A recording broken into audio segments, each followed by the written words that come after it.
You are on mute, Madam Chair. Oops, I'm sorry. Thank you, Clerk Moss. Not seeing Commissioner Fye.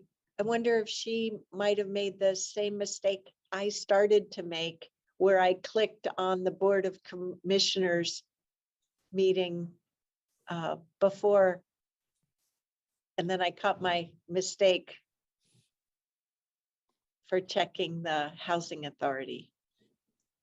So, Madam Chair, it is the same link on both agendas, so it should have brought her in here. I will keep an eye out for her. Yep, Okay. there she is There right she now. is.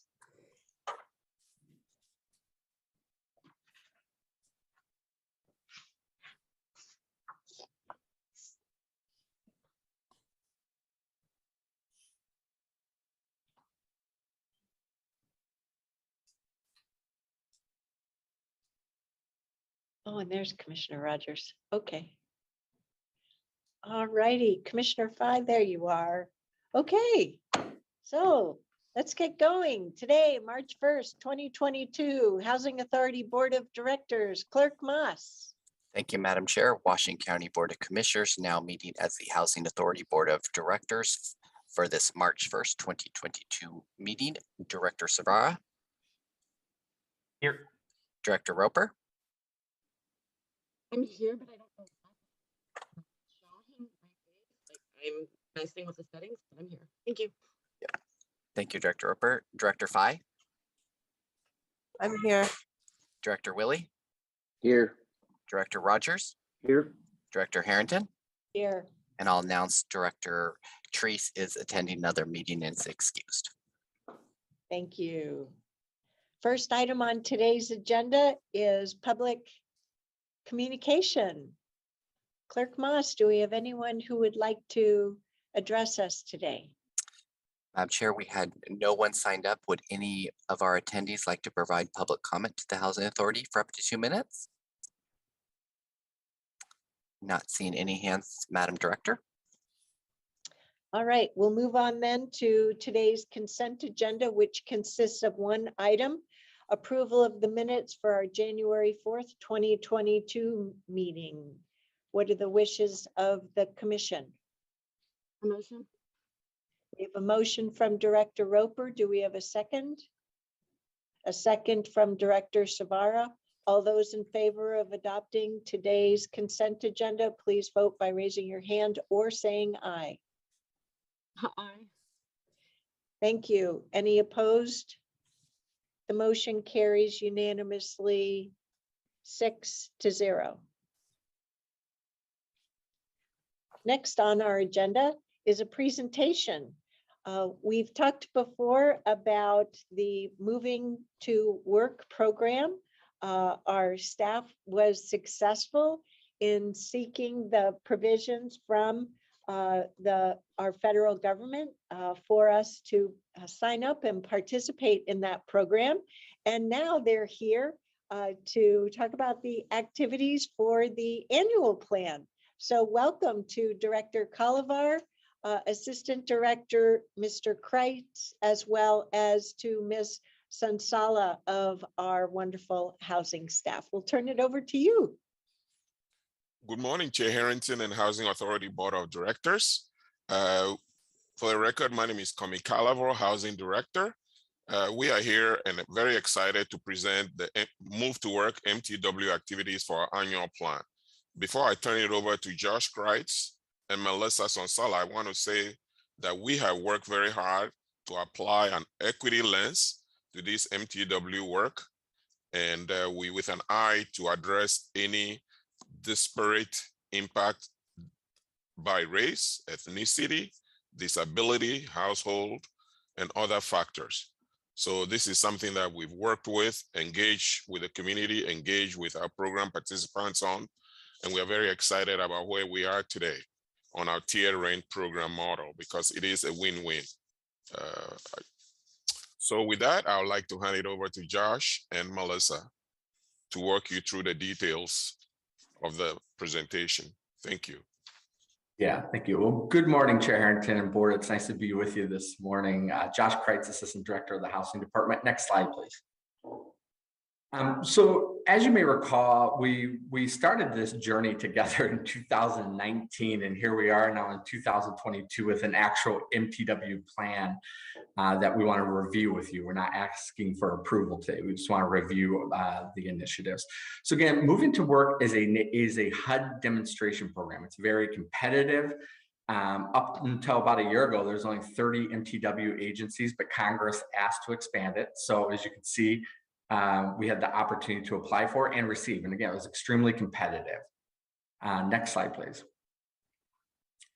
So there's 3 statutory objectives with the Moving to Work program. It's to increase affordable housing choices, increase cost effectiveness, and promote self-sufficiency for our residents. And we believe that this initial MTW plan, and there will be very many more over the next course of a number of years, this is a 20-year contract that we signed with HUD, allows us to hit on all 3 of these different areas. Next slide, please. Just for a brief timeline, February, we posted our MTW amendment with our PHA plan online for public review. We also talked with our Housing Advisory Committee. Next steps in March is to preview this with the Housing Authority Board of Directors. Today, we're doing community stakeholder meetings, resident participant meetings. We also have a resident advisory board at the Housing Authority level. And we'll also be going back to the Housing Advisory Committee again in March. This is all in alignment with the timeline that HUD prescribes for us, which is a April 15th submission of our PHA plan with this MTW supplement. So we would come back to you at the April board meeting for approval. Next slide, please.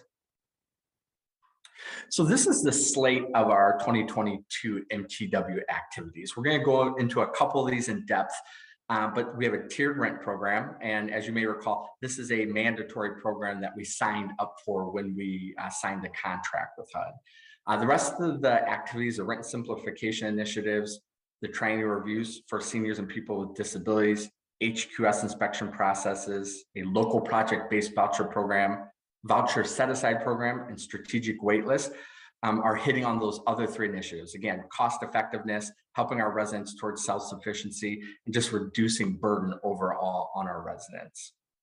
Next slide, please. The first activity I'm going to cover before I turn it over to Melissa to get a little bit more into detail is this tiered rent program. This was the one that I mentioned going back to 2019. This was a stated goal of this MTW cohort, was to try a different rent calculation. As you may recall, right now, our clients' income in federal programs are based on their income, 30% of income. This program would move a specific amount of our residents into a tiered rent calculation. The benefits of this program are that the rents are based on a simple table to read that uses unadjusted income. There's hardship protections in place for large families or those with childcare expenses. There's utility allowances and reimbursements that will still be applied, and households will only have to have regular reviews every 3 years. So maybe let me just state where there's a real value here. If a resident increases their earned income right now, this is a work-able resident, they have to report to us within a certain number of days that they've increased their income, and then we adjust their rent and they pay more because their income has gone up. This program will allow our work-able residents who are selected for this program to increase their earned income without having to report it. And again, this is an initiative to help them increase their earned income without having to report it. So we're really excited about this opportunity to work with our residents and provide opportunities for them to increase their earned income. That's a major part of this MTW initiative. Next slide, please. I'm going to turn it over to our policy and planning analyst, Melissa Sonsilla, who's going to walk us through a little bit more of the details of this tiered rent program. Thank you. As Comey said earlier, we really did a lot of impact and analysis with a focus on equity and really looking closely at who was impacted and how by the tiered rent program and by the other initiatives that we're suggesting. So within the tiered rent program, this is a program that's only for work-able households. So only work-able households are eligible. If the head, co-head, or spouse of the household is a senior or a person with disabilities, those households are not eligible. So we estimate about 600 households that would be eligible for the program. and then half of those households would be chosen.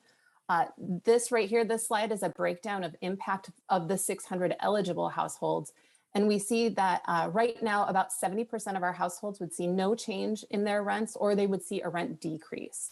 And then we have a breakdown here of the 30% of households who would see a rent increase. And most of those households see a rent increase of less than $30 a month. The largest rent increases we're seeing are $61 a month. And that's just a small number of households, 2 households out of the 600 eligible. Next slide.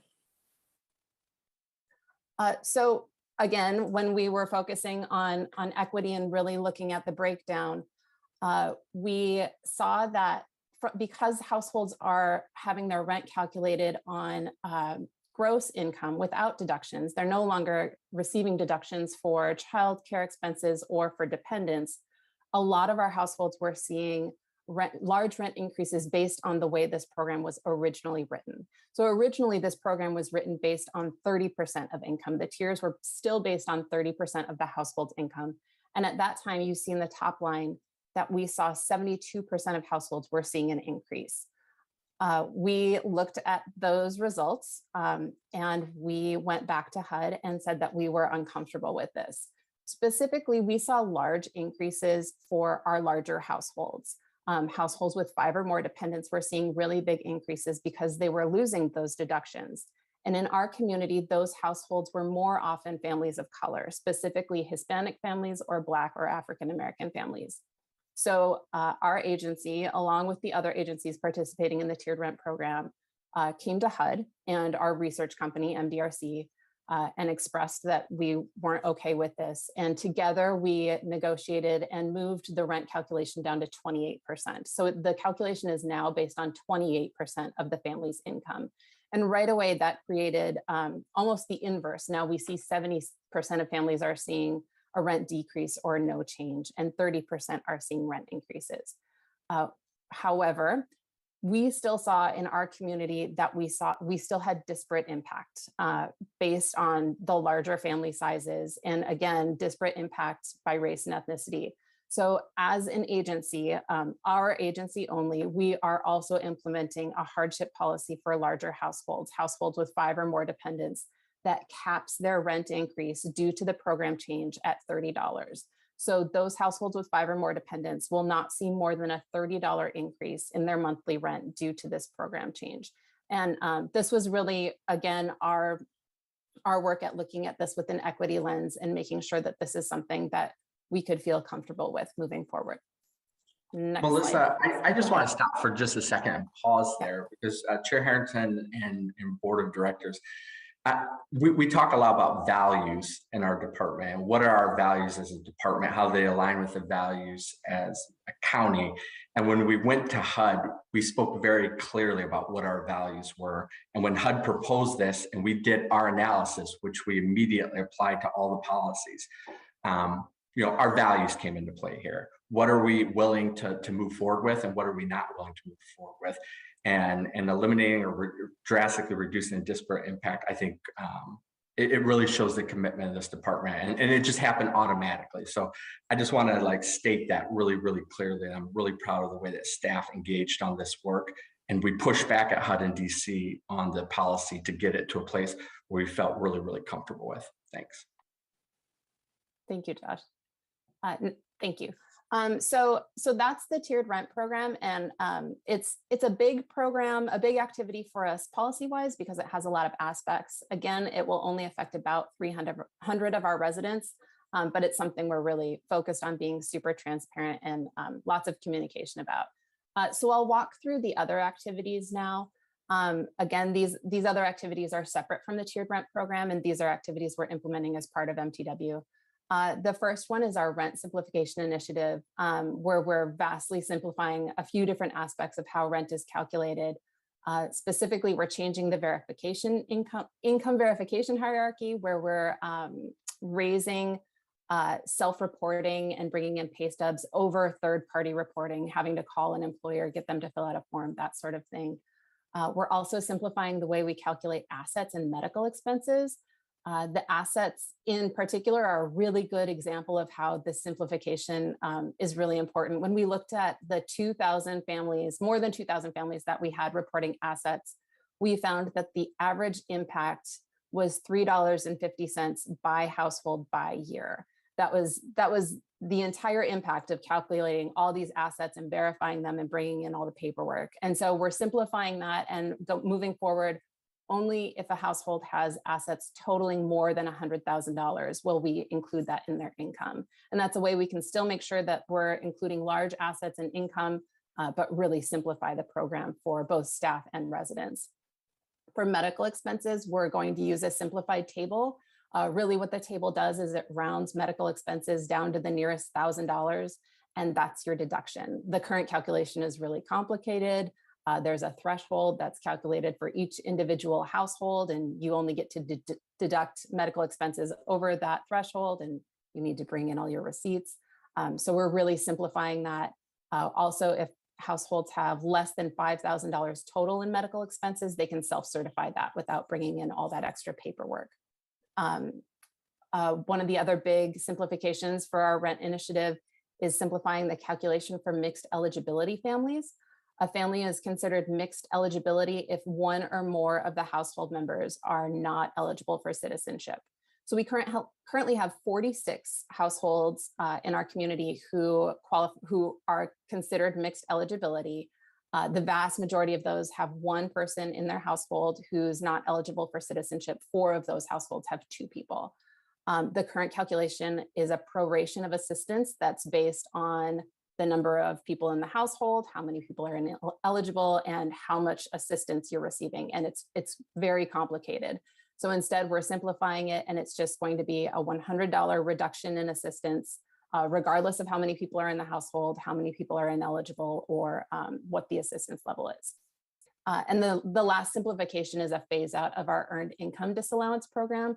We've received word from HUD that they will be phasing that out. And so we're taking this opportunity to sort of do that on our own timeline and phase it out ending next summer.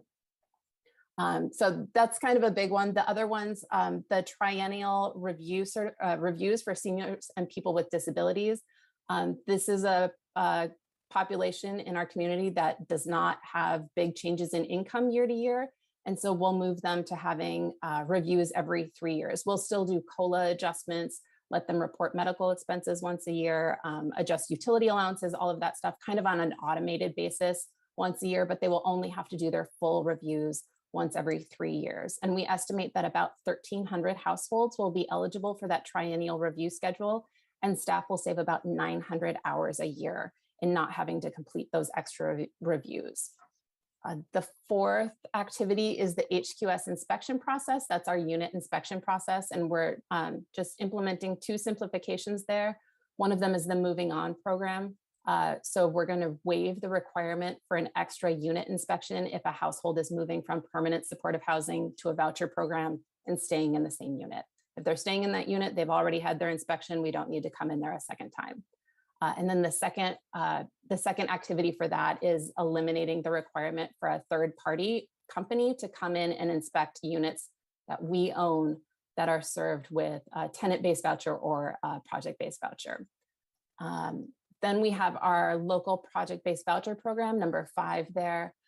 So we're really implementing a lot of sort of best practices across MTW agencies to create a local project-based voucher program that works well for our community.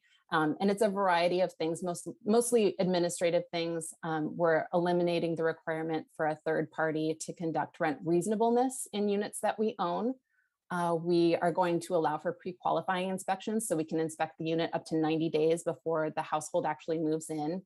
We're going to allow self-certification of inspections in units that are in good standing. So if we have a unit that's in good standing, the landlord and the tenant can work together to certify that it meets HQS inspections, and then it can go on an annual inspection cycle after that.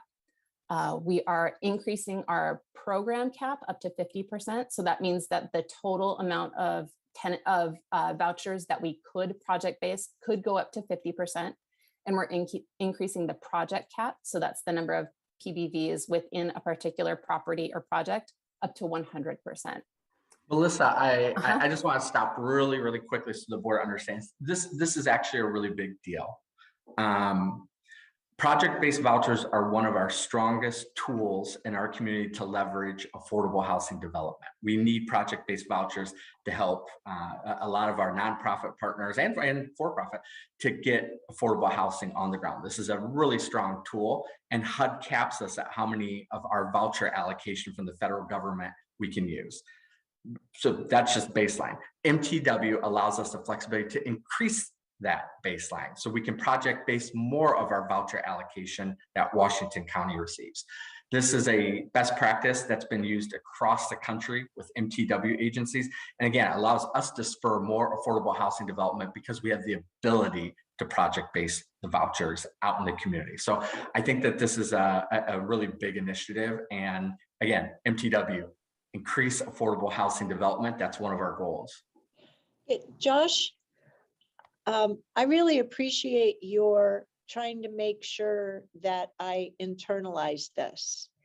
And there's one part of this, I think in equations, that I'm not sure I have fully appreciated.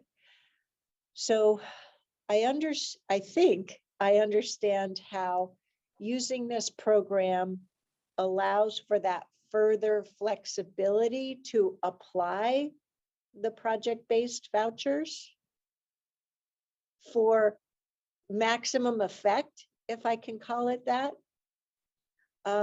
You might have to repeat what you were saying. Maybe that's, I don't mean to try to turn it into my language. The thing I struggle with is I have it in my head that we have a limited pool of project-based vouchers for which to apply. So whether it's politically correct or not, are we just stealing from Peter to pay a different Paul, but to get more effect? Or, I mean, if the number of people that have need and are getting help, are we abandoning anybody, or are we just making sure that further use, future use is even that much more impactful? Yeah, I think the end of your question really gets to the point of this initiative, Chair Harrington. So you're right, there is a limited pool. We're either putting these vouchers out into the community and individuals' families' hands so they can go out tenant-based and look for a place, or we're tying them contractually to a project for 10 years, 15 years, 20 years. And housing authorities grapple with this all the time. Seattle, Home Forward, Tacoma, all the MTW agencies. And I think what we're looking to do is ensure that when we take a voucher, how can we best leverage that voucher to maximize impact on our community? And we want to make sure we have enough tenant-based. Absolutely. We want to pull people off the wait list. But by leveraging these vouchers, we can leverage new affordable housing development in our community, economic development, and a lot of times special programs. So that's where the big impact comes. And this allows us to increase that time period. Oh, yes. Yeah. Light bulbs going off. Thank Yeah. you. Yeah. So yeah, that's why I want to pause here, because like I said, this is really a big deal, and we couldn't do this without MTW authorities. These are some of the exciting moments for us, right? With everything going on with SHS and the Metro Bond, MTW is right up there as far as a major strategic initiative. And along the same lines, I'm going to go ahead and take number 6, Melissa, this voucher set aside program. I will say this as many times as I can. A voucher is a major tool. We have a lot of opportunities to leverage that tool in the community. We can give it to a family and they can search for housing, and that's a great outcome if they find housing. But what can we do to leverage other types of outcomes? Our voucher set aside program, I'm really excited about. This is something that I was able to do in Tacoma, and something I'm very, very passionate about, and the department's passionate about. We're looking at partnering with the Beaverton School District, who has the highest homeless rate of any school district in the state. We've been working with the superintendent and Marnie on this program. The idea here is we're going to try a pilot where we're going to set aside 50 vouchers for homeless families of the Beaverton School District. And the idea here is to help stabilize some of those families who are, sleeping rough, sleeping in cars, sleeping in places not meant for human habitation. Stabilize those families, stabilize those kiddos. And the opportunity is we're housing people, but our hope is that we can leverage better educational impacts when those families can stabilize, those kids can stabilize. We're going to look at math scores, reading scores, all that with the school district, provide enhanced services, and also work with the families on job training. And bringing in HHS into this conversation has really allowed us to look at the full range of social determinants of health.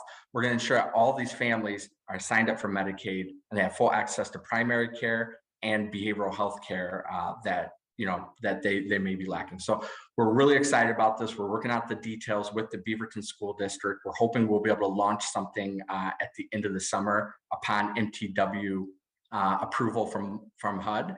But this is again, another program. We could not do this without MTW approval. And I know our partners at the Beaverton School District are really excited to try this as a pilot.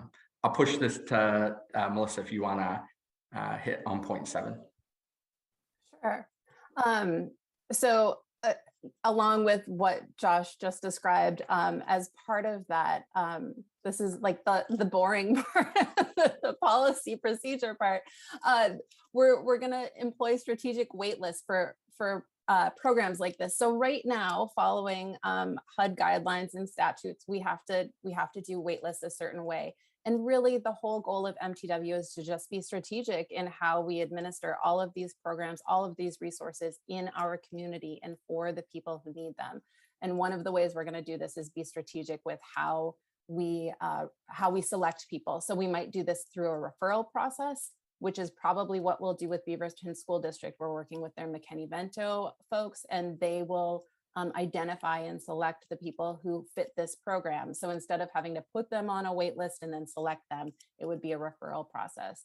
Other strategic waitlist options might be site-based waitlists. If there's a partner that we work with really well at a particular project-based voucher property, we might let them administer the waitlist there. We might do a centralized project-based voucher waitlist for our properties that don't have really specific criteria or services attached. Or we might implement some different preferences for waitlists where, for example, if we're serving households that are elderly, seniors, or people with disability, we can make different criteria, different preferences for the waitlist moving forward, so that we're really selecting the people who will benefit most and get stability from these programs. Next slide, please. That's the voucher set aside program that Josh got too excited. I'll turn it back to you, Josh. Yeah, I've covered this, so I think we can go ahead and move to. I am very excited about it. Melissa knows quite a bit. Next slide. So again, this is the full slate of activities, just in summary. We're really excited about it. I think we worked really hard. I should say that our staff really helped initiate a lot of these activities, especially on the things that are just taking us a lot of time and causing extra burden to our residents. A lot of these initiatives are going to unburden a lot of our residents. Our senior disabled, I'll give you an example, families, instead of coming in every year and certifying all their income, going through 2 or 3 hours of paper, we're going to do it once every 3 years. And it's because their income doesn't change that much. So why should we burden them and or reduce the administrative burden so we can focus on more important aspects of our work with all of our staff? So we're really excited about this slate of MTW activities. Next slide, please. So next steps, we're going to continue to collect public comment through March. We're going to have community and stakeholder and resident and participant meetings. Our resident advisory board and housing advisory committee meetings will be coming up. I'm really excited about our RAB. It's really grown and formalized in the last year. Our RAB is our resident advisory board. And then we'll come back to this board in April 5th for the meeting, the public hearing, and to request board approval. Next slide, please. That puts us at the end. And questions or comments, please. Thank you. Go ahead, Director Roper. Thank you for your patience with my video. Melissa, Josh, awesome report. I'm so glad to hear about all these new changes. I think that's great because it does take a lot of time as a resident. It does take a lot of time to gather all that paperwork and to know what the fine guideline is. Because each household has different income, assets, and workers. So that's very awesome to hear. We'll be getting in touch for more information about that too, more finer details later.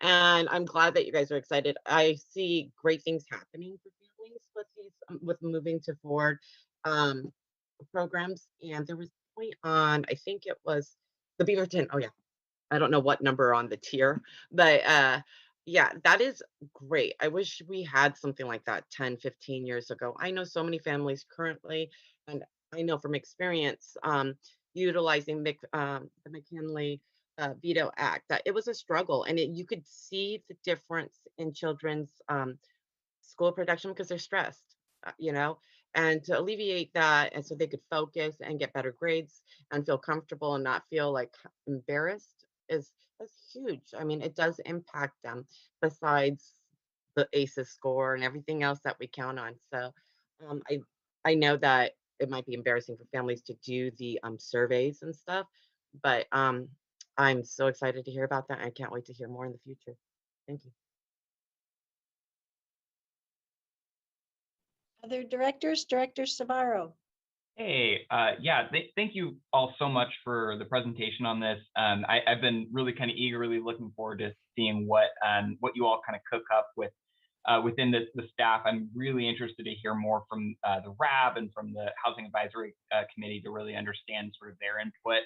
A couple like just quick reflections are like just personal on a personal note, my mother-in-law lives in project-based Section 8 in Washington County. And just a few weeks ago, we were helping her collect pay stubs, working with her employer to get her pay stubs and all that in order. And it was a lot of work. My wife and I, we both have master's degrees in social work, and it's a lot of work to try to just track down, coordinate things, and that's sort of what we do for a living. And just thinking about like that reality, like how much of a burden that is for folks, and how tricky it is just to get all that in order, and kind of the scariness of it all, and making sure you have everything in order, and you're not trying to lie or not trying to hide anything. You're just trying to get the right information. I love that we're thinking about ways to both sort of deburden residents, but also make sure that staff, I love how you said 900 hours freed up to from the staff. I mean, that's hours that those staff can be thinking about strategy, thinking about the needs of the community, actually being with the community, engaging folks more. So I'm really excited to see, where does that time go? Where does that energy, those hours go to translating into better services, better supports, and more innovation. And then just like I feel like it's so important to name that, like, vouchers. I love how you just kind of kept going back. Vouchers are such an important tool for helping with housing stability. And also the fact that we sort of as a country moved so far away from project-based and public housing. I think it's I love that we're thinking about how do we balance those approaches, because we know vouchers are an incredible tool, but they've also not solved all of the problems that we originally thought they were going to solve when we sort of moved as a country away from public housing. So just love that we're balancing that, we're experimenting, we're seeing where the need is to keep people in housing and also stretch our dollars further.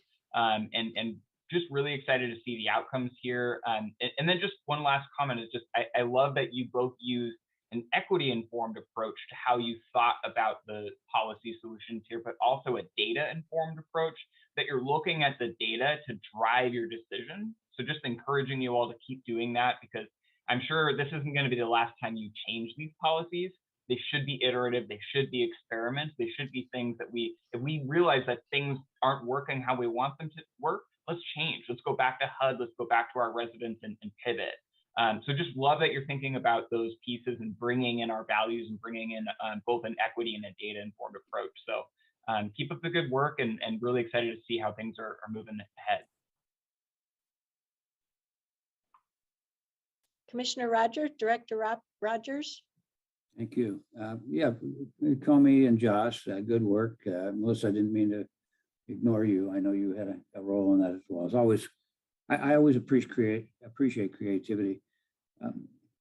I guess the other side of this coin, just so that I understand, is how do you go through this process to see that the information you're receiving is factual? We all know that there's a huge amount of, let's say, less than factual information that is transmitted to the taxing authority. So how do you go about doing that? And then do you use some other outside help to understand that? Or do you have the resources internally? And what does that amount to? I don't understand the conformance or the confirmation of information. Yeah, well, yeah, that's a great majority of what our team does is they collect information, direct sources, and then HUD through some government systems has indirect sources where we can go on the back end and we get information given to us about income, assets, all that. So we do a lot of verification of information, and that's all prescribed by HUD for all 3,300 housing authorities throughout the country. So there's a lot of systems in place, Commissioner Rogers, for us to verify income sources, asset sources, and all of that. And this program, what we're trying to do is say, what matters? What matters? I mean, we still have to run a housing authority. We still have to make sure that we're being accountable to HUD. But things like if somebody has $500 in a bank account and they're earning 1 cent every 2 years, do we need to verify that? Probably not. So that's what we're trying to accomplish. Again, we have really great verification systems. We're trying to simplify this and make it easier for our residents and our staff to utilize. Josh, just follow up, and you take this offline. I'm just curious on the income sources. Do you get participation or active verification from taxing authorities, federal and state taxing authorities? Because I don't think you're able to get that. But well, are you just using representation from your clients, or how do you get income? HUD mandates that we actually get income pay stubs, like the last number of pay stubs from an employer. If it's, I have to say, the vast majority, about 2/3 of our residents qualify as senior disabled, and then it's just SSI, SSDI, and that's really easy to verify. That's extremely easy to verify. Yes, one quick addition, Commissioner Rogers, we do have what we call EIV, Electronic Income Verification. And this is in collaboration with the State Department of Revenue. We signed up and certain staff people have direct access. So that's how we'd work it. Larger housing authorities have fraud investigators. We do not at this time, but it's something we can consider in the future when our resources allow us to do that.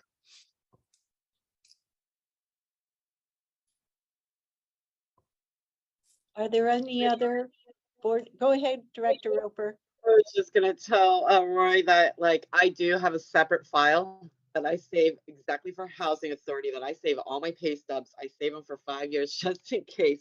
The last 3 years, I made sure I put a tab for 2020 is over, 2021. But I save it just in case I could bust it out for them and make copies. Did any other directors have any questions or comments before I go? Okay, thank you. So I'll do sweep. I have a couple of questions. Could you speak well, so when I became chair, you all had to adjust to my speaking about the need to make values-based decisions and desired outcomes, and how are we activating our values through our policy and implementation. And it's really, I am just so grateful that your leadership as housing experts led to the application of the Moving to Work program, and your follow through is just stellar. I'm wondering to what degree the equity resolution helped you in following through on the various housing policies, program intricacies as well as these investment aspects through this program. Did that help you at all? It did immensely. I think that gave us the backing that we need. Me personally, I'm self-motivated for this equity work, but I think the equity resolution, I believe it was February 2019, or I can't remember. 2020, February 2020. 28th, I think it was. All right. Yeah. No, that was immensely helpful. Thank you, commissioners. So you applied for the Moving to Work program, and you showed us the next steps in terms of where you're going with. I didn't. Oh, here I did print that out.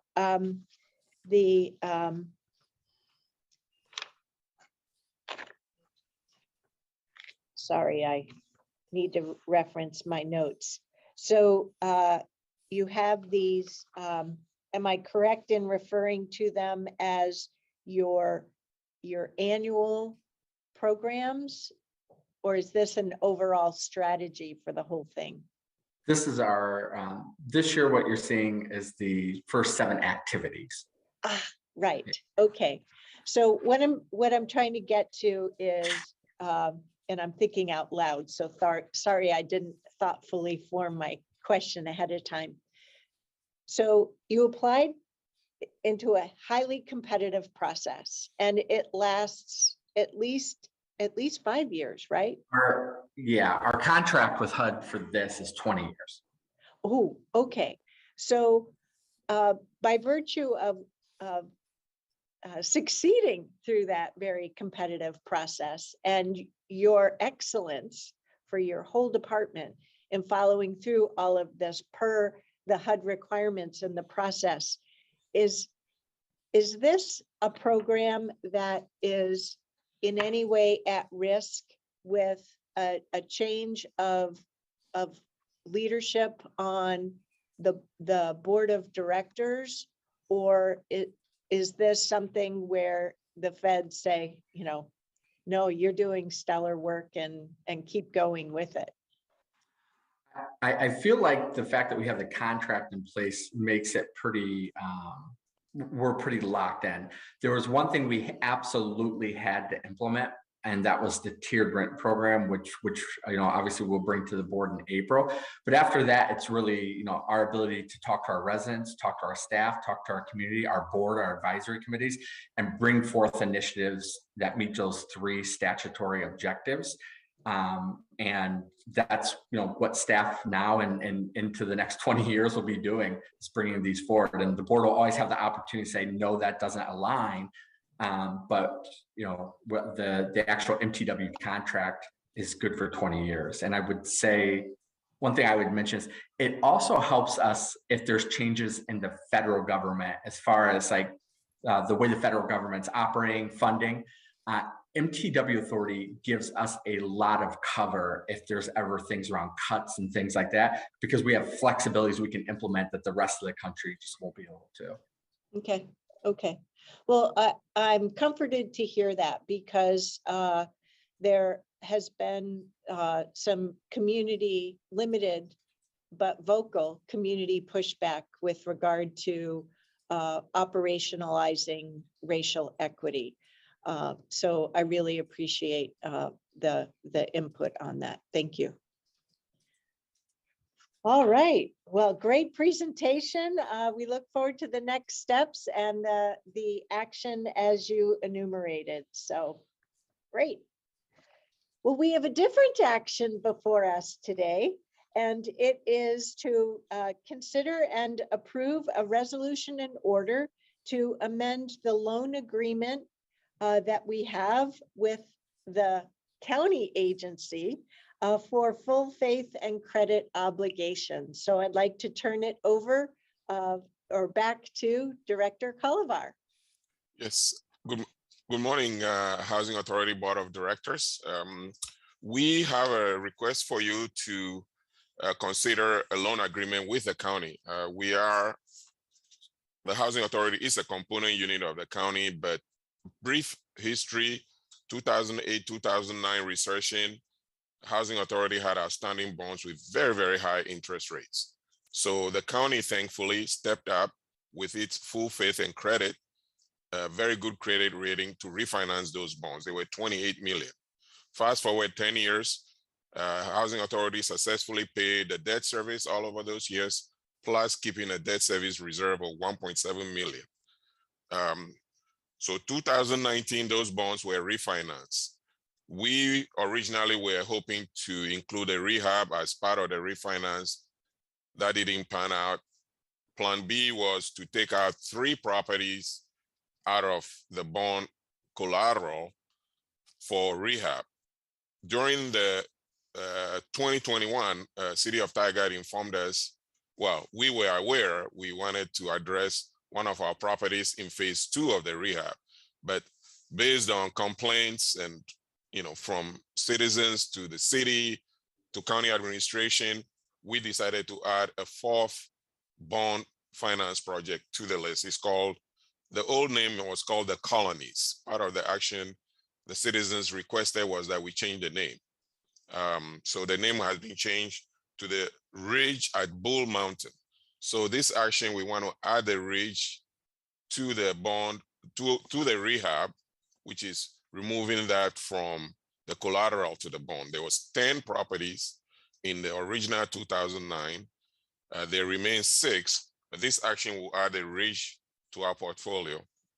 And we need that action because we need clear title for our financing to work. And we have a big numbers that you've heard before, about 45 million in rehab on 5 properties, 4 of them bond finance, backed by the county's full faith and credit.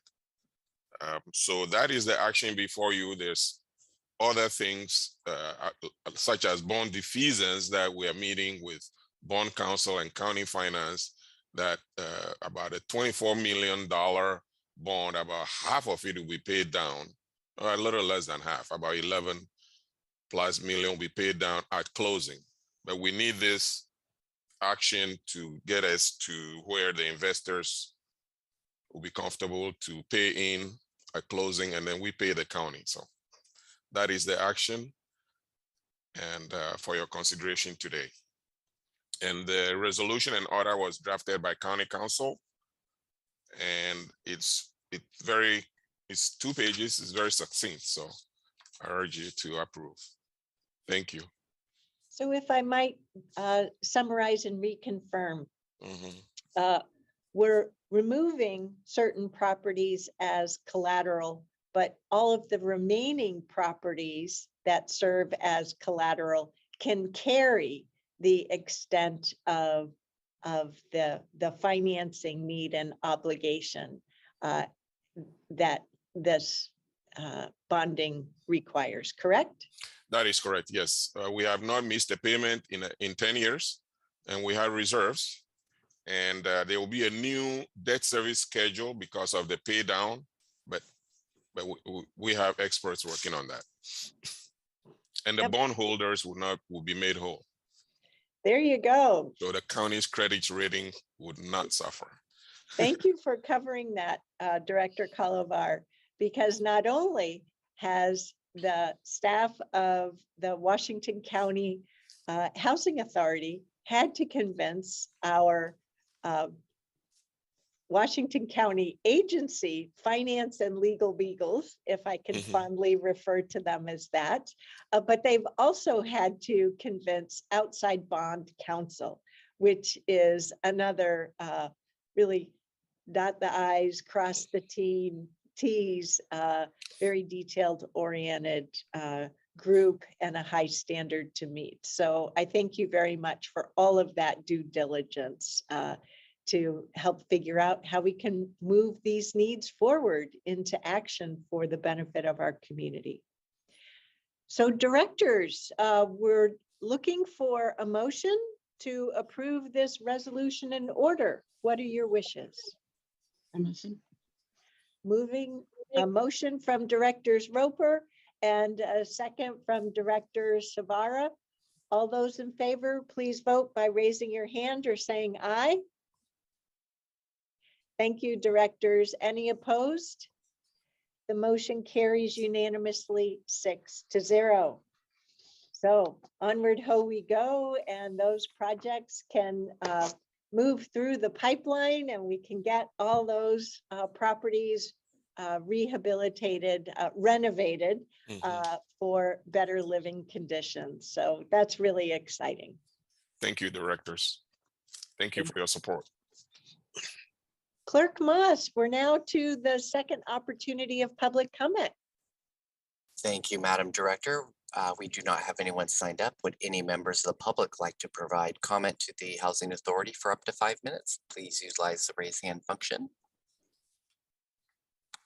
Not seeing any hands, Madam Director. Thank you, Clerk Moss. Directors, are there any announcements that you would like to share with us or the community at today's meeting? Director Roper. Yes, Kevin, if I could get a copy of the upcoming meeting so I can make sure I have that on my agenda. I'd just like to say I am still committed to being on the board, but I did find some new employment and I'm ready for that income change. I've been dying for it. So I just wanted to inform you, I do work a shift that does require Tuesdays, but I made sure to communicate that to my employer.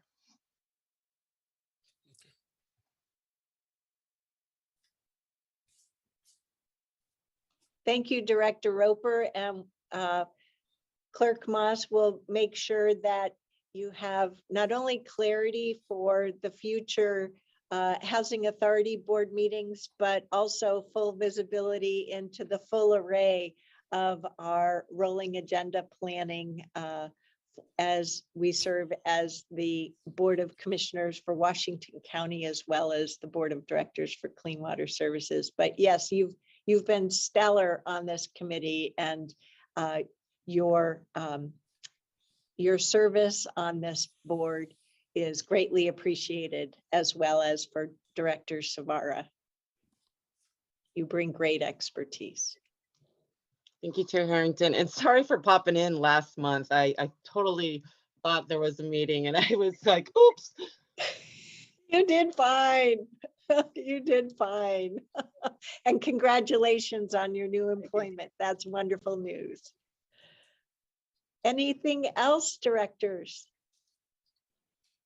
I'll just add real quick, and I know we're running late here. Is we didn't get to talk about this yet, but I just wanted to congratulate our county commissioners, and really just so happy to see that we put our sort of foot forward for the House America initiative.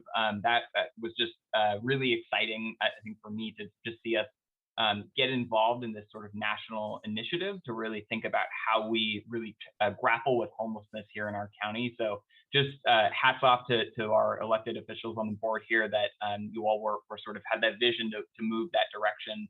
And think about, you know, the evidence-based practices and the policies that really work for ending homelessness. So I know it's a little outside of our wheelhouse, but really excited to see that, and kind of it's all really connected to the conversation we just had about MTW, about SHS funding, and it's just sort of aligning our mission and aligning our focus. So just excited to see that, you know, have us named in that list of local governments that have stepped forward and saying, hey, we're going to address this, we're going to do this. So excited to see what comes down the pipe for that as well. Well, and I might be remiss if I don't mention that at our roundtable meeting on Thursday, if you look at the packet, there's a memo from our staff on alternative housing, because what you're really talking about is you can't address homelessness if you don't have more homes, right? And if you don't have the services to help people reach stability and further opportunity to thrive. Really, that's what this work is all about. Or in my opinion, that's what this work is all about. So you're welcome to join us. We do have an outside speaker, thanks to Commissioner Fye, Director Fye's efforts. But of course, the meetings are recorded, so you can always catch up at your convenience as well. And if there are topics that we should bring forward and go over as the Housing Authority Board of Directors, so that all of those those dots are connected, please do especially let me or staff know, and we'll gladly entertain that. So, anything else, folks? And oh, Director Savara, I also want to thank you for the work that you do each and every day in your job.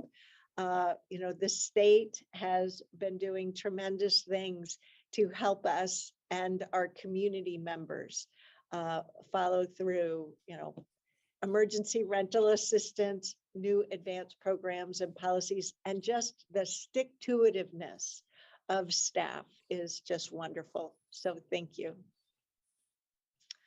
All righty. Well, seeing no further business for today, do we have a motion to adjourn the March 1st, 2022 Housing Authority Board of Directors meeting?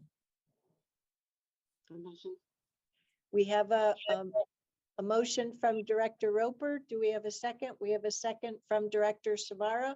All those in favor, please vote by raising your hand or saying aye. Thank you, Commission Directors. Any opposed? The motion carries unanimously 6-0. Thank you, everyone. And in a few minutes, we will reconvene as the Board of Commissioners for Washington County. Thank you.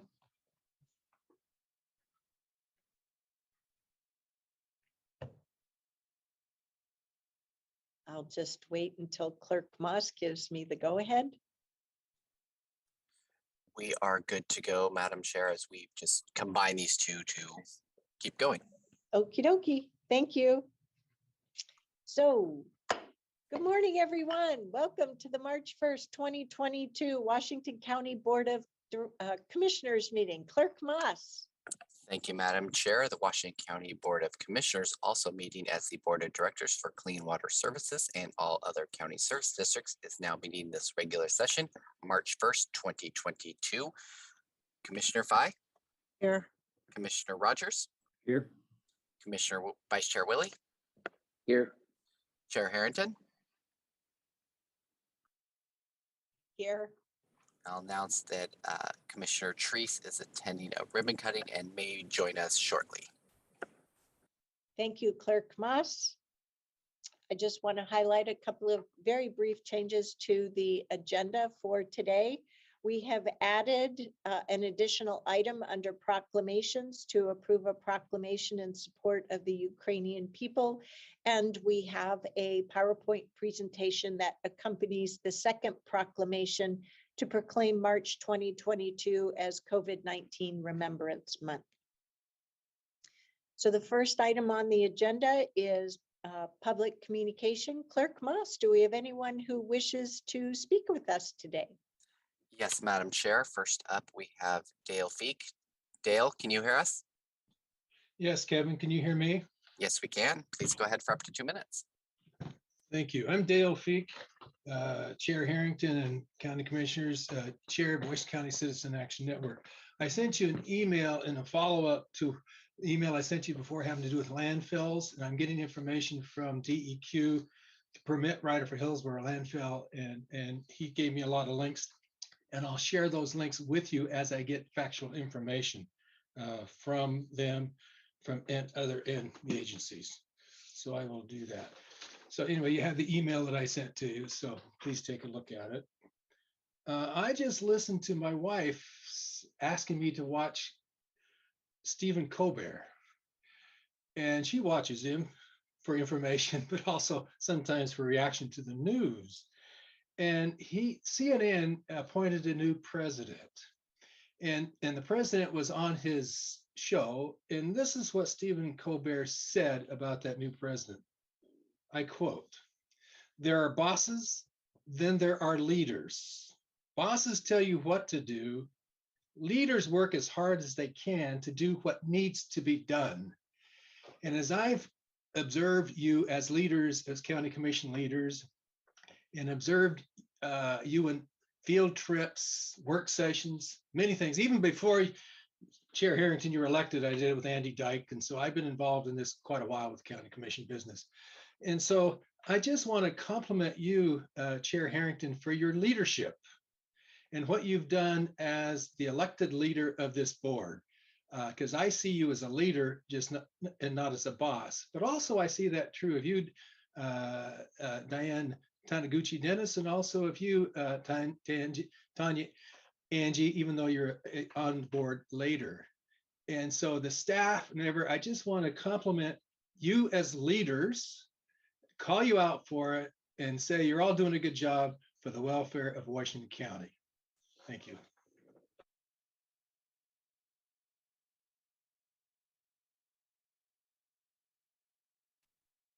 Thank you, Mr. Feig. Madam Chair, we did have others signed up, but I do not currently see them online at the moment. So we will just see if they join us at the end of the meeting to hear from them then. Do any other members of the public wish to provide public comment for up to 2 minutes before the board right now? Not seeing any additional hands, Madam Chair. Thank you, Clerk Moss. Next, we'll move to the consent agenda. Today's consent agenda consists of 8 different items. 1 set of minutes from our February 15th, 2022 meeting, 1 item from Clean Water Services, 2 items from our Housing Services Department, and 4 items from Land Use and Transportation. What are the wishes of the commission? We have a motion from Commissioner Rogers. Do we have a second? We have a second from Vice Chair Willie. All those in favor of voting to adopt today's consent agenda, please vote by raising your hand. Thank you, commissioners. Any opposed? The motion carries unanimously 4-0. Next, we'll move on to proclamations. The first is to approve a proclamation in support of the people of Ukraine. So this is a proclamation that I asked to have moved forward with the events of last week and the invasion of the country of Ukraine from a decision directed by Russian President Putin and supported through his senior leadership ranks. We are taking steps throughout many areas of local government to express our support for the Ukrainian people, as well as their relatives, friends, and neighbors who may reside here in Washington County. So that is the thrust of today's proclamation. Are there any other board comments with regard to this proclamation before we consider it? Go ahead, Commissioner Rogers. Thank you, Madam Chair. As I mentioned at the work session, I appreciate this coming forward. It's an atrocity. It's a human tragedy what's going on. These are war crimes. This isn't just simply an invasion. So I will support, and I commend you for bringing it forward. I will work with the CEO of the county. I would like to see this board be a little tougher in terms of that we support the people of Russia. I think that they're not the problem. They're victims just as much as the Ukrainians are. It's a dictatorship that's in Russia, and I would hope that this county would be bold enough to, and Clean Water Service as well, to not do business with Russian companies, ask our vendors not to do that, and also ask the businesses to sign a pledge in Washington County to not do business with Russia until such time as these aggressions stop. And so I'll work with Tanya and try to bring something back to you, and hopefully you will consider being very strong in your commitment to not allow this to happen in the world. But I'll support this one at this time.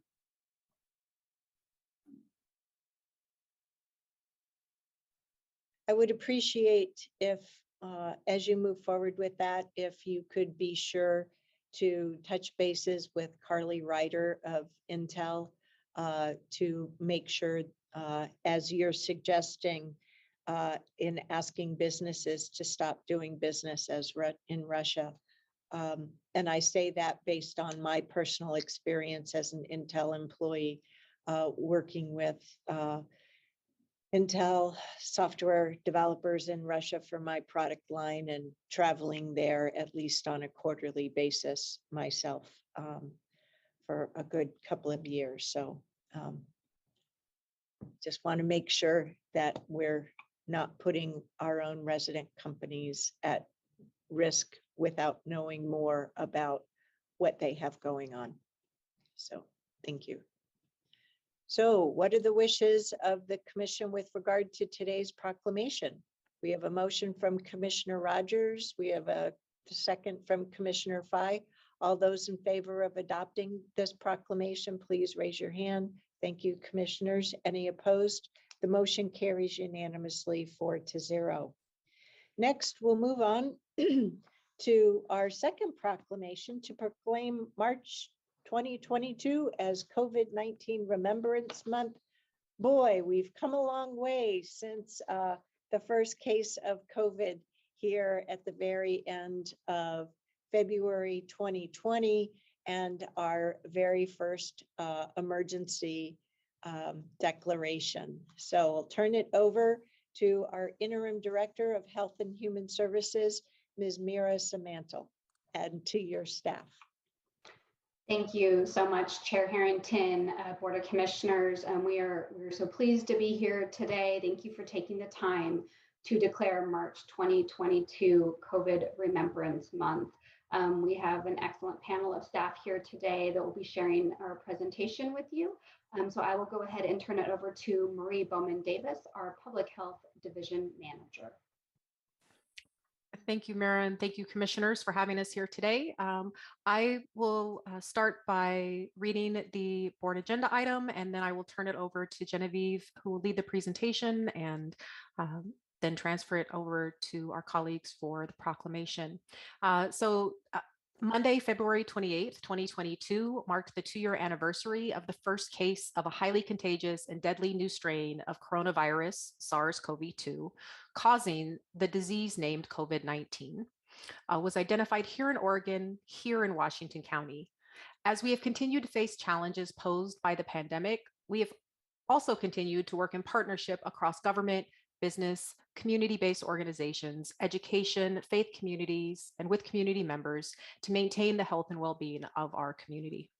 Proclaiming March 2022 as COVID-19 Remembrance Month allows us an opportunity to recognize the impacts the past 2 years have had on the lives of our friends, family members, and loved ones, and allows us to reflect on what it means to move forward into the recovery phase of the pandemic as we learn to live with COVID-19.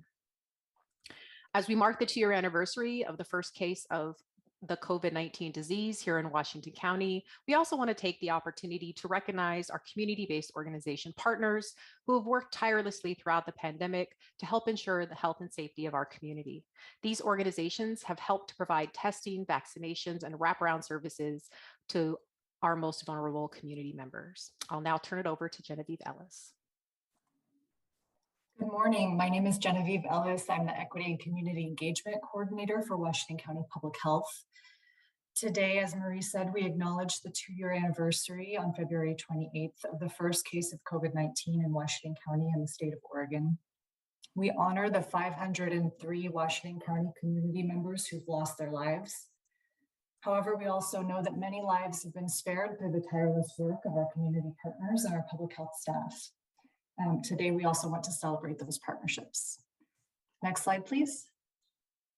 Washington County continues to have deep impacts on community recovery in direct partnership with community-based organizations. We are partnering with a wide variety of organizations ranging from culturally specific community-based nonprofits to farmers markets, barbershops, churches, and grocery stores. These organizations are cornerstones of many communities and are central to our strategy of meeting people where they are. Washington County is centering community needs with culturally responsive approaches to priority activities and seeing direct impact in lessening disparities. Through partnership, we've dramatically lessened the vaccine racial equity gap. We're building community resilience and basic needs access. We're providing information in multiple languages and formats, and we're supporting people impacted by COVID with housing, utilities, and food.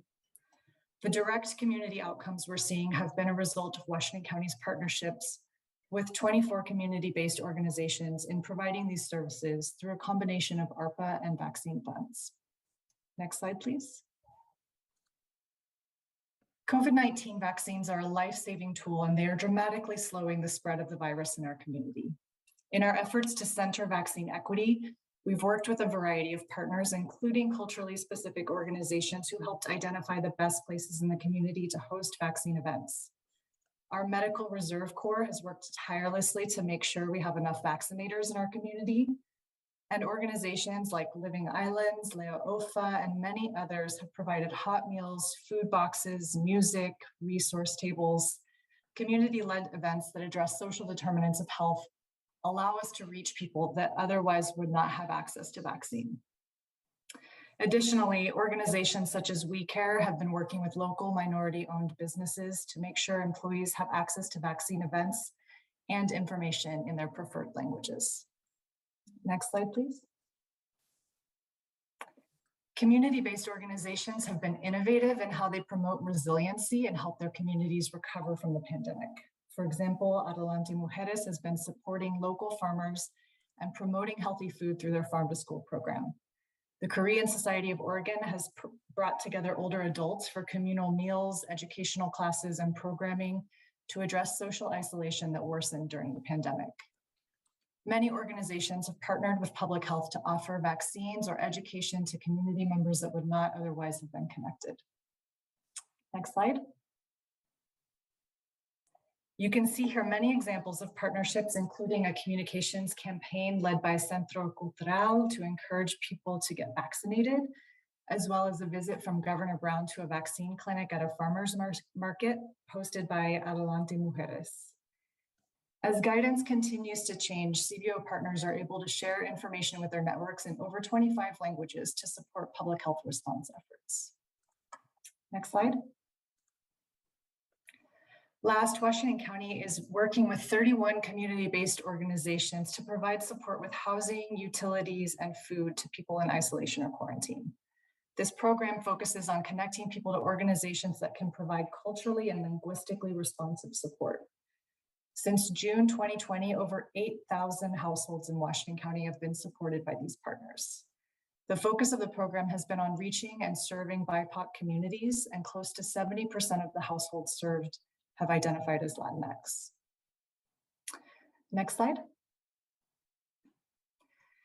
So thank you again to the Board of Commissioners for recognizing the hard work of community-based organizations and other partners in Washington County. And thank you to our partners. Washington County communities have deeply benefited from our ongoing response and recovery efforts. And we know partners will continue to be an integral part of our response.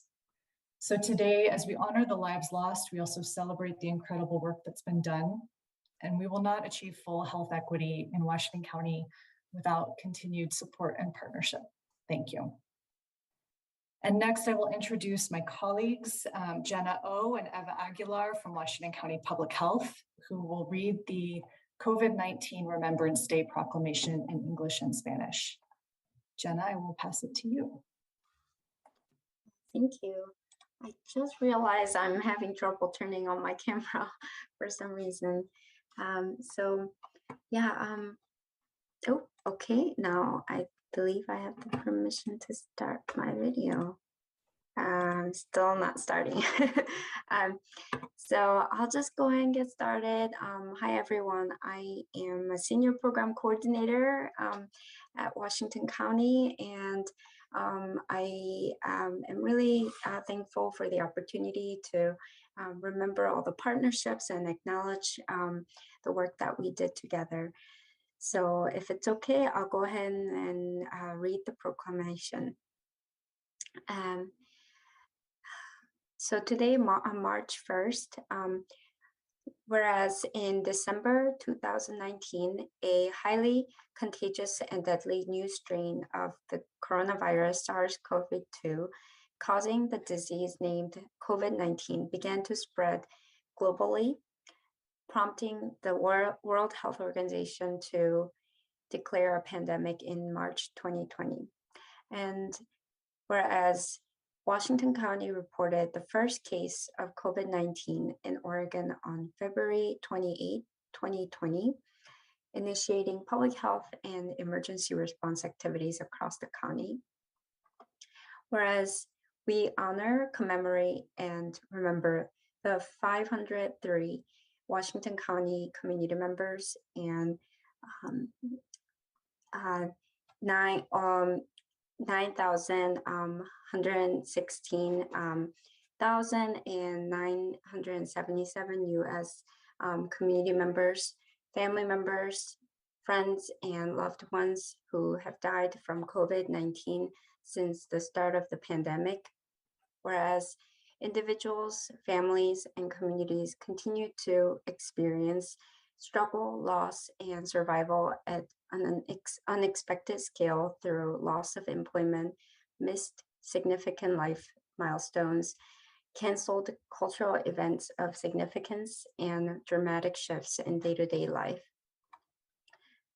Whereas the compounding impacts of grief and prolonged coping with disaster continues to disproportionately harm marginalized groups, including our Black, Indigenous, people of color communities, calling for the county's continued commitment to centering equity in our holistic pandemic response and recovery efforts. Whereas Washington County has acted with speed and agility in providing vaccines to the community, becoming the first county in Oregon to vaccinate 80% of adults. In partnering with community organizations, the county has dramatically decreased the vaccine equity gap and successfully raised the rates of adults who received at least one dose of any COVID vaccine to over 70% across all rarest race and ethnicity categories. Whereas our communities are adapting, healing, and recovering when we work together. In partnership with culturally specific community partners, we're saving lives through community-based vaccine clinics and distribution of at-home test kits, stabilizing households with wraparound services, investing in economic recovery, and working to ensure that all members of the community have access to timely, accurate information, and supporting our schools, businesses, and high-risk settings through outbreak response.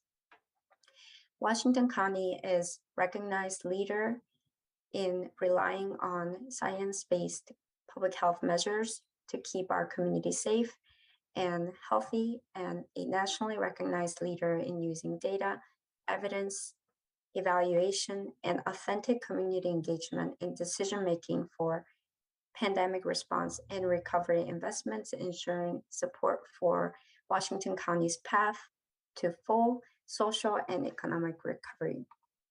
So now, therefore, be it resolved that on the first day of March 2022, Washington County Board of Commissioners, acting as the local public health authority, does hereby proclaim March 2022 as COVID-19 Remembrance Month in Washington County. And we encourage all community members to hold a moment of silence for lives lost, continue to practice public health safety measures to save lives, show gratitude to essential workers, and work together as a resilient community to create a new normal in the light of the continued presence of COVID-19. Thank you. Thank you, Ms. O. Ms. Aguilar? Thank you. I'm gonna take this opportunity to read the proclamation in Spanish on behalf of all our Latino community members. Voy a leer esta proclamación en español en representación de nuestra comunidad latina. Proclamación, Junta de Comisionados del Condado de Washington. Proclamación, Mes de Conmemoración del COVID-19, 1 de marzo 2022. En tanto que en diciembre del 2019, una nueva y sumamente contagiosa cepa del coronavirus, la cual causa la enfermedad del COVID-19, empezó a propagarse globalmente, movilizando a la Organización Mundial de la Salud a declarar un estado de pandemia en marzo del 2020, y en tanto que el condado de Washington reportó el primer caso de COVID-19 en Oregon el 28 de febrero del 2020, iniciando actividades de salud pública y respuesta de emergencia en todo el condado.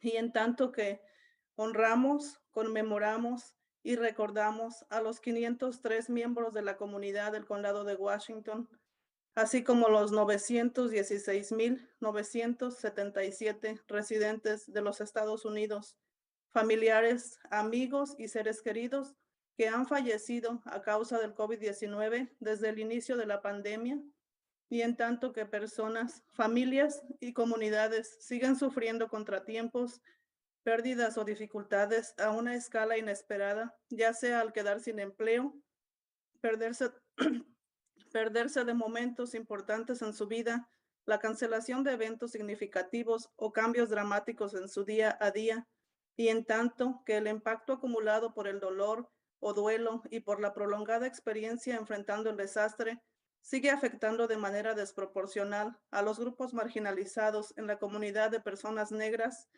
indígenas y otras personas de color, instando el compromiso continuo del condado de centrar y asegurar la equidad en nuestros esfuerzos holísticos de respuesta y recuperación de la pandemia, en tanto que el condado de Washington actuó con rapidez y agilidad para vacunar a la comunidad y llegar a ser el primer condado de Oregon en vacunar a un 80% de adultos.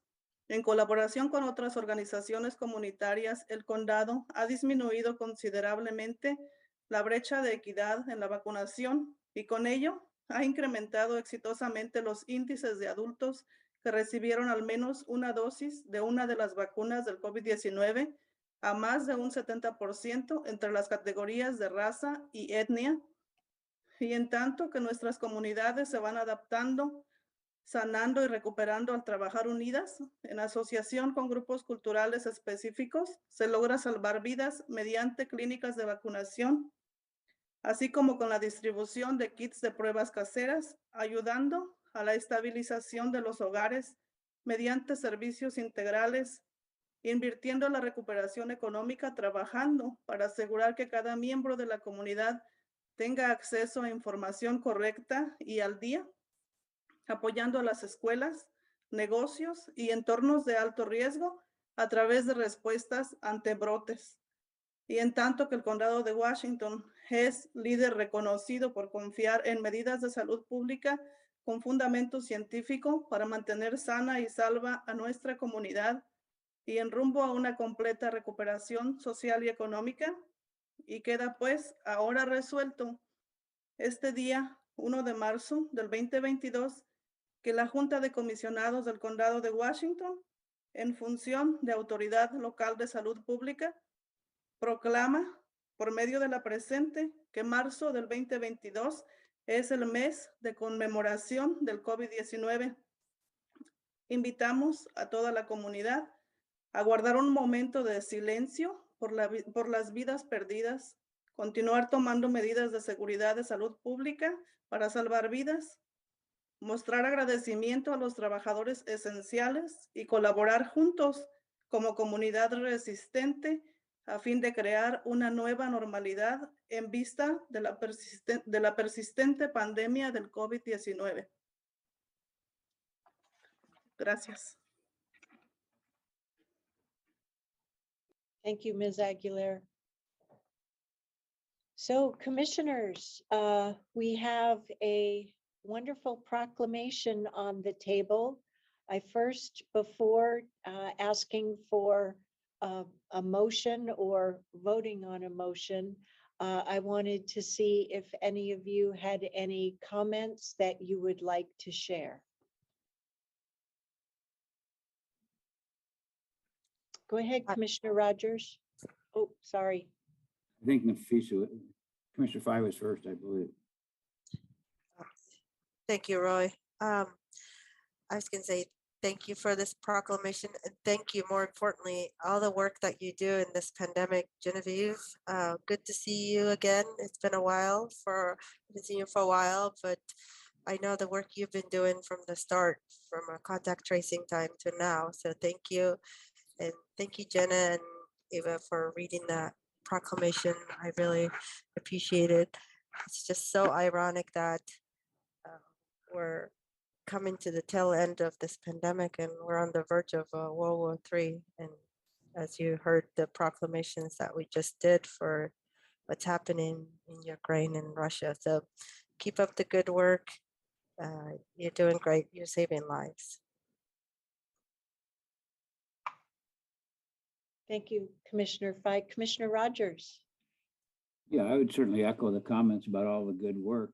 On a more humorous note, which not many things humorous today and this week, but the title doesn't really throw me. I mean, I don't want to celebrate the COVID. I kind of would like to celebrate getting beyond that. I'd like to celebrate all of you for the hard work you did and for all of the effort you put in. And I think that's what the resolution says. But if one just looks at the quick title, it sounds like we're celebrating COVID again. And I don't, you may not find that humorous, but I looked at it and said, oh no, we don't want to celebrate that. We want to celebrate the staff and all their hard work. But I would echo Commissioner Fai's comments. You did a terrific job, and we continue to see that effort hasn't waned a bit. You've certainly been solid in everything that you've done. So thank you. Commissioner Willie, any comments you want to add? No? Okay. Well, I want to thank our staff for not only bringing this proclamation forward, but also the tremendous work, heart, and effort that has been put into place these last 2 years and continues to be delivered to our community, whether directly by Washington County staff or through partnership with the many different community-based organizations that we have come to see as part of ourselves. So practically the work has been so hand in hand, but it also includes the wonderful staff of Clean Water Services as well. And they're working with, for example, the business recovery centers, on the PPE distribution, OSU extension, the list goes on. And I appreciate your efforts to make sure that all of our partners, as well as our community members, know that we are grateful for that support. It was a little hard for me while hearing the proclamation read out loud. And thank you, Ms. Owen, Ms. Aguilar, for bringing voice to this proclamation. I just want to note the different elements of this proclamation are really meaningful. The third and fourth whereases really hit on the heart and deliver the message about the impact of this pandemic and how it was felt here in our community. The 5th, 6th, 7th, and 8th whereases really get to the commitment on behalf of all of the public servants of our two agencies and the tremendous community-based organizations, formal as well as informal ones, that really stepped forward to address the tremendous need in our community. A part of what was a little difficult for me and my heart in listening to this proclamation come to life is that my heart hurts.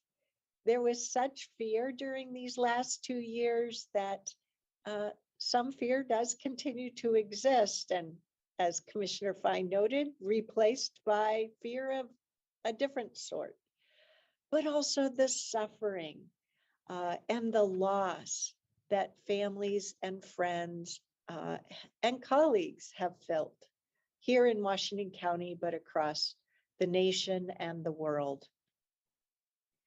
But I also recognize that in the last whereas, it uses so many powerful adjectives to bring to life how exemplary all of these actions have been and continue to be here in our community. And as to the now, therefore, be it resolved, we do want to give thanks to all those who have helped and also express remembrance for those who we have lost or those who have suffered, while also appreciating the efforts that every community member continues to take to see our way through from a pandemic to an endemic and just living with this virus as we do other day-to-day viruses like the flu and the cold. And I just want to add to the recognition that is part of that last, that resolved statement, my deep appreciation for all of this and how eternally grateful I am to this point. Thank you. With that, commissioners, do we have a motion to adopt today's proclamation?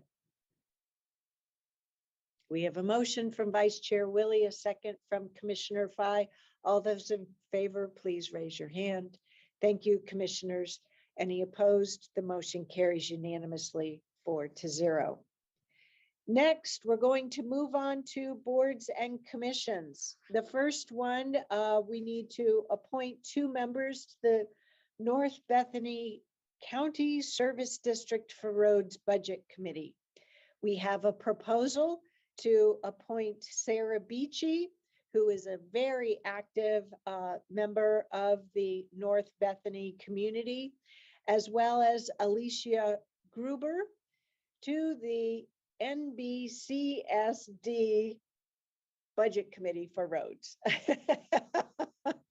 It's a strange acronym, but these will be 2 appointments for terms ending June 30th, 2024. What are the wishes of the commission? We have a motion from Commissioner Rogers. We have a second from Commissioner Fye. Thank you. All those in favor, please vote by raising your hand. Thank you, commissioners. The resolution carries 4-0.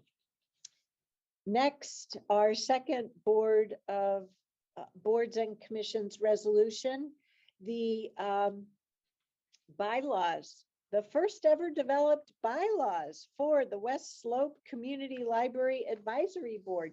They've been doing terrific work, but without having the formal structure of bylaws. So our great Washington County Consolidated Library Services staff member, Lisa Tattersall, came to us in work session recently to present these draft bylaws to us and to hear any questions. And we handled all of those. And so today's action is for us to adopt said bylaws for the West Slope Community Library Advisory Board. What are the wishes of the commission? We have a motion from Vice Chair Willie, a second from Commissioner Fye. All those in favor, please vote by saying aye or raise your hand. Thank you, commissioners. Any opposed? The motion carries unanimously 4-0. Next, we'll be moving on to public hearings. We have 3 of them today. Our first one is to consider a resolution and order to amend the Washington County Personnel Rules and Regulations and amend temporary policy T-312.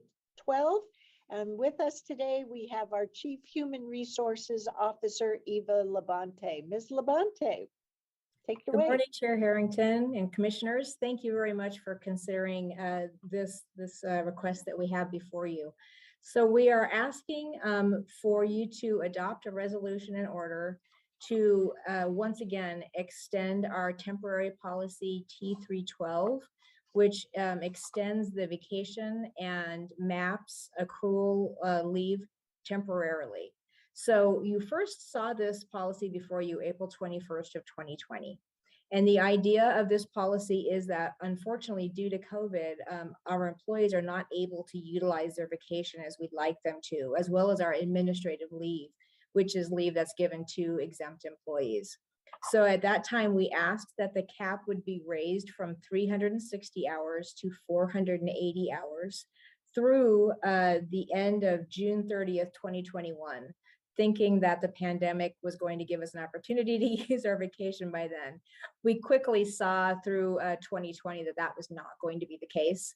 So we asked again for your ability to extend it to June 30th, 2022. We asked that on December 15th of 2020. This will be our last request for a final extension to carry this policy to December 31st, 2022. It is very important that we create a culture where people are appreciated and allowed to take their vacation and to use their leave. We want that to be the case. It does take time for us to reset that expectation. So we're asking for the extension through the end of the calendar year 2022. And as a reminder, the current policy for under personnel rules allows for vacation accruals to cap out at 360 hours. We have always held that whether you have 360 hours or more, if you left the organization, you could only cash out the 360 hours. So there is no financial impact to this. And the management administrative personnel system MAPS leave is also not eligible to be cashed out if people leave the organization. So allowing that cap to raise from 40 to 80 hours has not had a financial impact. We recognize how hard our employees have been working and they just haven't had the ability to use that time as they wanted.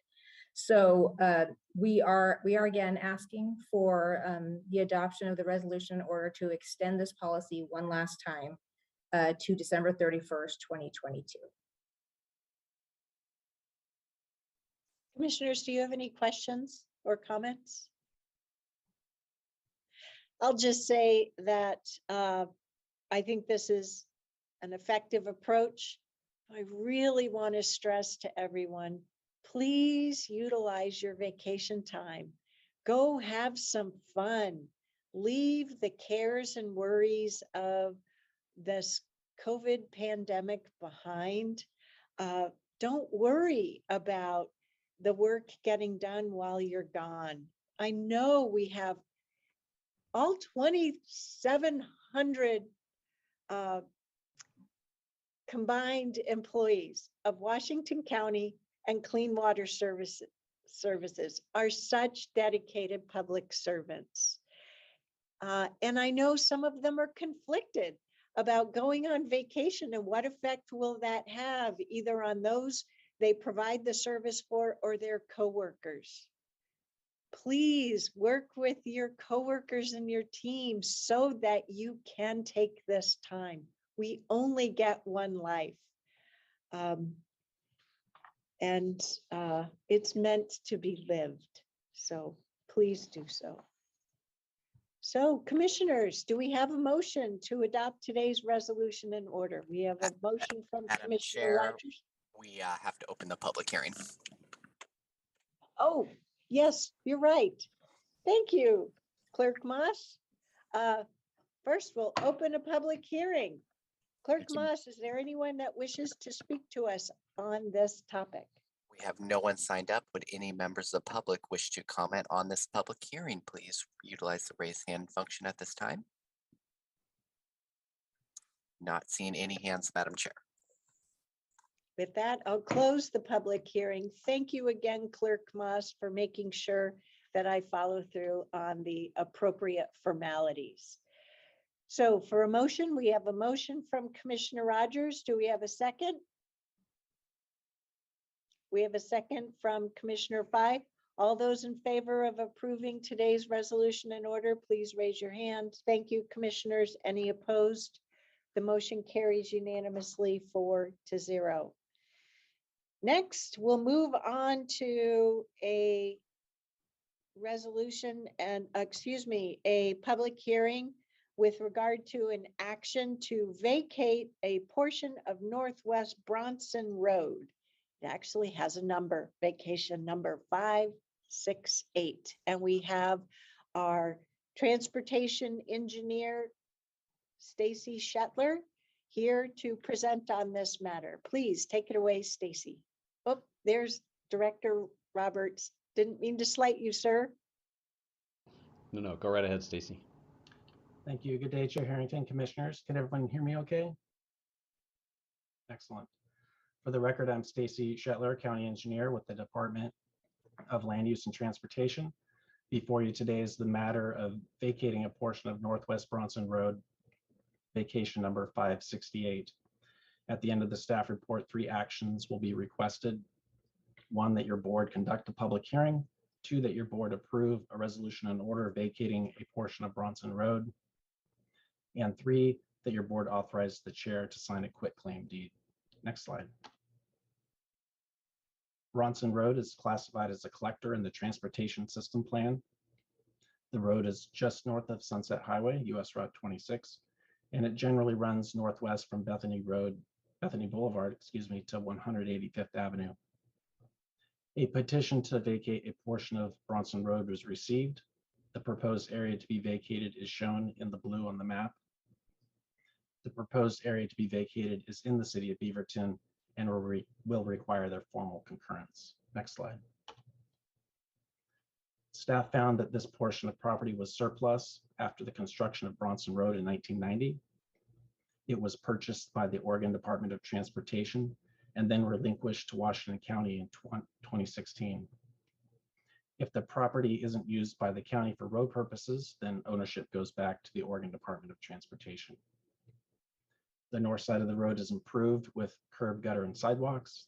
The south side of the road, next to the proposed vacation, is improved with curb, gutter, but no sidewalk. The right-of-way required by the county's transportation system plan for south of the existing center line is 37 feet. 2 additional feet of right-of-way totaling 39 feet is proposed to be kept by the county as requested by the city of Beaverton. The property beyond this 39 feet is no longer needed for county road purposes. Next slide. Notifications regarding the vacation request were made. The city was consulted and there is no known opposition to the proposed vacation. However, your board may receive additional testimony from today's public hearing to consider. Next slide. Based on the foregoing information, staff requests your board first conduct the public hearing, second, approve the resolution and order, and finally, authorize signature of a quitclaim deed once formal concurrence from the city of Beaverton is received. This concludes the staff report, and I can answer questions at this time. Thank you.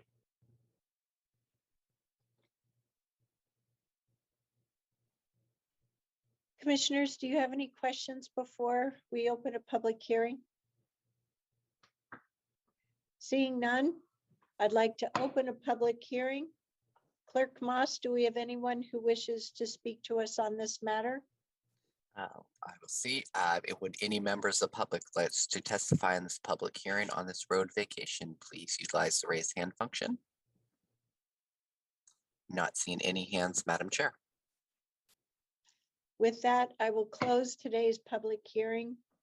Mr. Carr, is it possible that I can ask for one action on the resolution and order hereby vacating the property and authorizing the chair to execute the deed? Yes, okay, thank you. Yes, and Madam Chair, I would clarify the resolution actually includes the authorization for the chair to sign as well. So adopting the resolution takes care of both. Okay, thank you. Appreciate that. Just always trying to make sure I get the formal aspects of it right so we don't have to do a redo. So thank you. So commissioners, what are the wishes with regard to this proposed resolution and order? We have a motion from Vice Chair Willie, a second from Commissioner Fye. All those in favor, please vote by raising your hand. Thank you, commissioners. Any opposed? The motion carries unanimously 4-0. And now we are on to our third and final public hearing of today. And this is with regard to an ordinance So first, I would ask for a motion to read ordinance number 882 by title only. We have a motion from Commissioner Rogers. We have a second from Vice Chair Willie. All those in favor, please vote by raising your hand or saying aye. Thank you, Commissioners. Any opposed? The motion carries unanimously 4-0. Mr. Carr, could you please read ordinance number 882 by title only? Of course, ordinance 882, an ordinance amending the transportation system plan element of the comprehensive plan relating to an extension of Tile Flat Road. Thank you, sir. So we had a public hearing on this matter previously on January 18th, 2022. And we have this item before us today on March 1st for our deliberation. So we first have a brief staff report before we entertain any additional decision-making. So I'll turn it over to Director Roberts. Thank you, Madam Chair and Commissioners. Yes, as you noted, you held a public hearing on this ordinance in January and continued it to today's date for deliberation only. So Aaron Wardell, our Principal Transportation Planner, is going to walk us through a brief update, staff report, and a recommendation. And I'll just note the recommendation does include a proposed engrossment of the ordinance, and with the engrossment that will trigger the need for 2 additional public hearings to be held in the future. So with that, I'll turn it over to Aaron. Thank you, Stephen. My name is Aaron Wardell. I'm the Principal Transportation Planner. Good morning, Chair and members of the Board of Commissioners. Next slide, please. For our brief staff report today, we'll be covering the background of this ordinance, reviewing our prior hearing and the testimony received, describing the proposed engrossment to the Transportation System Plan ordinance, and then covering our staff recommendation. Next slide. So this slide centers us in where we're at in our transportation system planning process. There are really 4 stages in how we build our transportation system. And with this ordinance today, we are at the very first stage, which is transportation system planning. The purpose of planning at this point is to identify the need for a facility, the mode, the function, and the general location. It does not prioritize funding. It does not develop engineering or specific details of the project, and we're not ready to design and construct the project yet. We are simply identifying that within the future, we believe there's a need for this facility. Next slide. This graphic shows the location of the Tile Flat Road extension. We are proposing a future extension of Tile Flat Road as a collector facility between Shoals Ferry Road and Roy Rogers Road at Bull Mountain Road. And I want to pause there for a moment and talk about what it means to propose a collector. Collector facilities are intended to provide connections between neighborhoods, between local roads and destinations to the larger arterial system. The arterial system is intended to provide regional connections and connections to state highways. So collector roads provide that connection between our local and neighborhood routes and the arterial system. If you're thinking in your head, what are some other collectors to think about as I'm trying to get a mental image of this, some of the nearby collectors in the vicinity of this proposed extension would be Bull Mountain Road, Barrows Road, Roshack Road. And then within the Tigard River Terrace area, they have recently built Jean Louise and River Terrace Boulevard, which are also collector roads. So to give an idea of the scale and type of facility that we're talking about, that is what a collector is. In addition to identifying the general location of this future collector, we are also identifying what we call a refinement area for the area south of Bull Mountain Road down to Beef Bend Road. The purpose of the refinement area is to identify that we know that we have a need for future transportation facility within that area, but we don't yet have enough information to draw the general location of that facility. So the refinement area allows us to do that future analysis that we need in advance of drawing the line on the road. These improvements are not expected to occur in the near future, but they are needed for orderly planning and to manage expectations going forward with our regional infrastructure planning, and specifically with working with the City of Tigard as they consider potential urban growth boundary expansions. Next slide. So the tile flat extension does require what is called an exception. And so we're identifying this as an exception corridor. The exception purpose is to respond to how we have to respond to state administrative rules and planning in the rural area. Essentially, the word exception is an acknowledgement that not all rural areas are the same. Not all rural areas should be handled in planning in exactly the same way. So what the graphic on this slide is showing is that the rural land in this vicinity falls into 3 different categories. There is rural land shown in green, that is rural reserve. That land has the highest level of protection in Oregon state planning rules. There is rural land that's designated as urban reserve, and that is land that is available for urban growth boundary expansions. And then there's land that is rural no reserve. Areas that are designated as urban reserve or rural reserve have acknowledgement in the Oregon administrative rules that there could be times when we do need to plan for future infrastructure in those areas. So there are specific criteria that we can follow to take this exception from statewide planning rules. And that's what we're doing in this ordinance today. We are following the process for the exceptions on rural land as laid out in the administrative rules and considering the need for future travel needs in Washington County and planning for the orderly development of this urban reserve area. This is also consistent with ordinance number 879, which is the Tigard Urban Planning Area Agreement, which gave Tigard the ability to do planning for this potential urban growth boundary expansion area. Next slide, please. There are a number of studies that informed the development of ordinance number 882, the South Cooper Mountain Plan prepared by the City of Beaverton, the River Terrace Concept Plan prepared by the City of Tigard, the Cooper Mountain Transportation Study, which was incorporated into the Urban Reserves Transportation Study created by the county and acknowledged in 2021 by your board. There's also a study underway right now, Tigard's River Terrace 2.0, which is preparing for their urban growth boundary expansion. Next slide. Tigard has requested the urban growth boundary expansion consisting of the 2 areas shown in this graphic on the slide. Metro Council will make a decision on this proposed urban growth boundary expansion later this year. We're expecting that decision to take place in the probably April to May timeframe. We were hoping that we would have some idea by now, but that hasn't happened yet.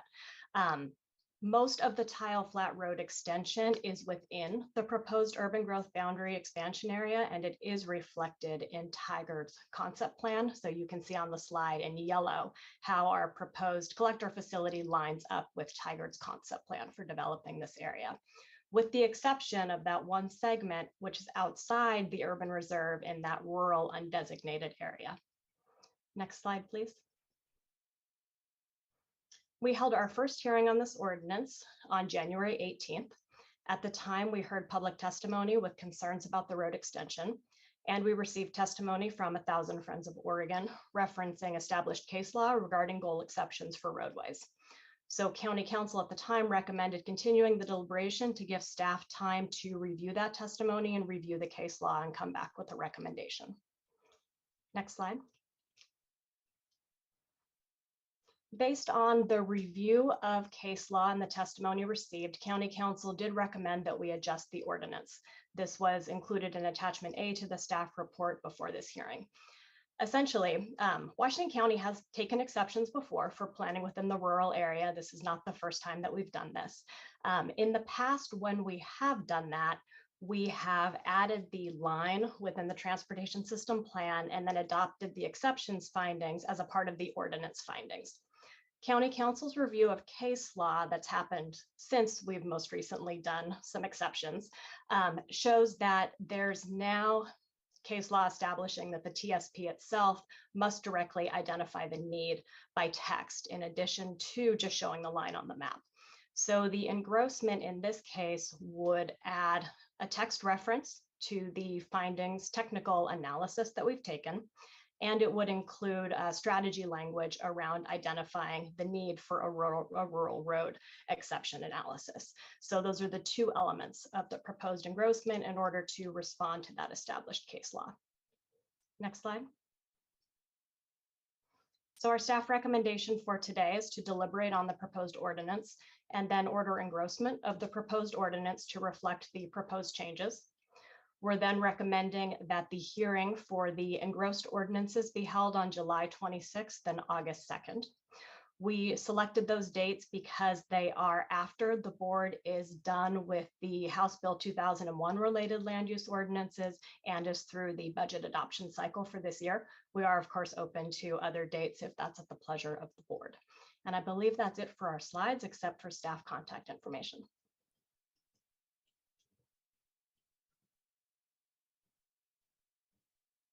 Commissioners, do you have any questions with regard to this additional work and these elements? Guess I should make my display bigger so I can see your actions. Okay, seeing none, thank you for the clarity in that presentation, particularly with attachment A around the goal 7 work. I appreciate that.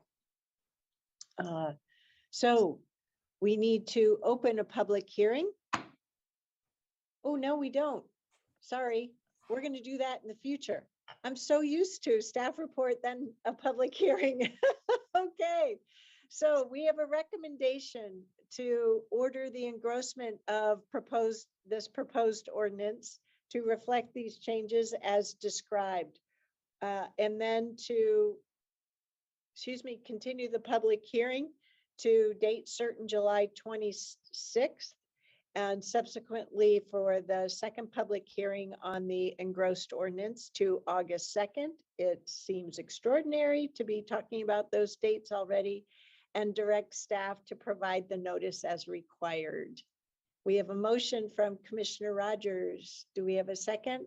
We have a second from Vice Chair Willie. Thank you. And I remind myself that one of the reasons why those dates are what they are is that staff and the Planning Commission are very busy on the House Bill 2001 middle housing work. So all those, let's see, do we need a roll call on this one? Oh, Commissioner Treese, hello, welcome. Commissioner Treese. Do we need a roll call on this one, or is a voice vote for the engrossment sufficient? I don't think you need a roll call, but let's do it anyway, just in case. It doesn't hurt. Okay, Commissioner Treese, were you with us for the staff report? No, we'll have you just abstain from this then. Okay, Clerk Moss, roll call, please. Yes, Madam Chair. Commissioner Rogers? He raised his hand, yes. Yeah. Commissioner Fye? Yes. Vice Chair Willie? Aye. Chair Harrington? Yes. And Commissioner Treese is abstained. Yes, thank you. All righty, so we're going to move forward as such through that motion. Okay, that takes care of the 3 public hearings for today and brings us to the second public comment opportunity of this meeting. Welcome back, Commissioner Treese, and thank you for representing the Board of Commissioners at the ribbon cutting grand opening of the Patricia Research Center for the Arts, also known as the RESER. So, and maybe you'll want to share some of that during board announcements. Anyway, back to public communication for our second opportunity of the meeting. Clerk Moss, do we have anyone who wishes to share their thoughts with us today? Yes, we do, Madam Chair. First up, we have Jim Long. Mr. Long, can you hear us? Yes, can you hear me? Yes, we can. Please go ahead for up to 5 minutes. Thank you. Good afternoon, Commissioners. I'm here to talk about CPO4M, Community Participation Organization 4M, and citizen involvement. Last week at our meeting, the CPO4M members unanimously voted to oppose a proposed annexation of 2.5 acres of land from the unincorporated town of Metzger into the city of Tigard. Last night, there was a City of Tigard Planning Commission meeting. It was virtual with a scheduled public hearing, and there were over 90 computers and devices online for the Planning Commission meeting. It is unknown how many people were sharing their computers with neighbors and friends. It might have been well over 90. Unfortunately, this large citizen involvement by CPO4M members was thwarted by leaving all 90+ members being muted due to some supposed technical difficulties. This was with the MS Team platform. We could not unmute ourselves for over 1 hour and 15 minutes when the hearing was postponed. First, CPO4M opposes annexation of this piece of property from unincorporated Washington County to the city of Tigard as per their code 18.720.30 (2). From what we understand, some Tigard residents have already moved from this neighborhood in anticipation of the proposed Cedar Brook development and its consequences. We have heard from other families and residents who plan to move away if this development is approved, as this annexation development is approved. This annexation decreases livability of a longstanding neighborhood and is not in the best interest of the city of Tigard or Washington County. There are many families and residences who live there, and for them to have to pick up and move just is not in the best interest of the county or the city. Another reason CPO4M opposes the annexation is because decades ago, previous annexations into the city of Tigard have not supplied the infrastructure, sidewalks, et cetera, that were promised. So I'm hearing, I mean, it was pretty phenomenal. There were 90 people who wanted to testify. Most of them were opposed to this, to the topic, and were unable to. So it's going to be rescheduled, but we don't know that many people will be able to come back on their schedule. We know some people are going to be out of the country, so it's difficult. Anyway, it's not just that issue. Anyway, other things that CPO4M is involved with, we're redoing our bylaws and looking at it. The bylaws, well, actually the resolution order, the county's resolution order for the CPO still has Oregon State University as the administrator. So it's been a number of years since Washington County took over administering the CPO program, and we're looking forward to having that resolution and order change so it reflects the current status. Thank you. I'd be happy to answer any questions if you have some. Could I ask a clarifying question? I just want to make sure if someone, perhaps one of my colleagues, can clarify. The meeting that Mr. Long, oh, I see he's back. The meeting, Mr. Long, that you were referring to, that was a City of Tigard meeting. Did I hear that correctly? City of Tigard Planning Commission meeting last night. Okay, thank you very much. I appreciate it. All righty. Clerk Moss, is there anyone else who wishes to speak with us today? Yes, there is, Madam Chair. Next, we have Sharon Mosaic. Sharon, can you hear us?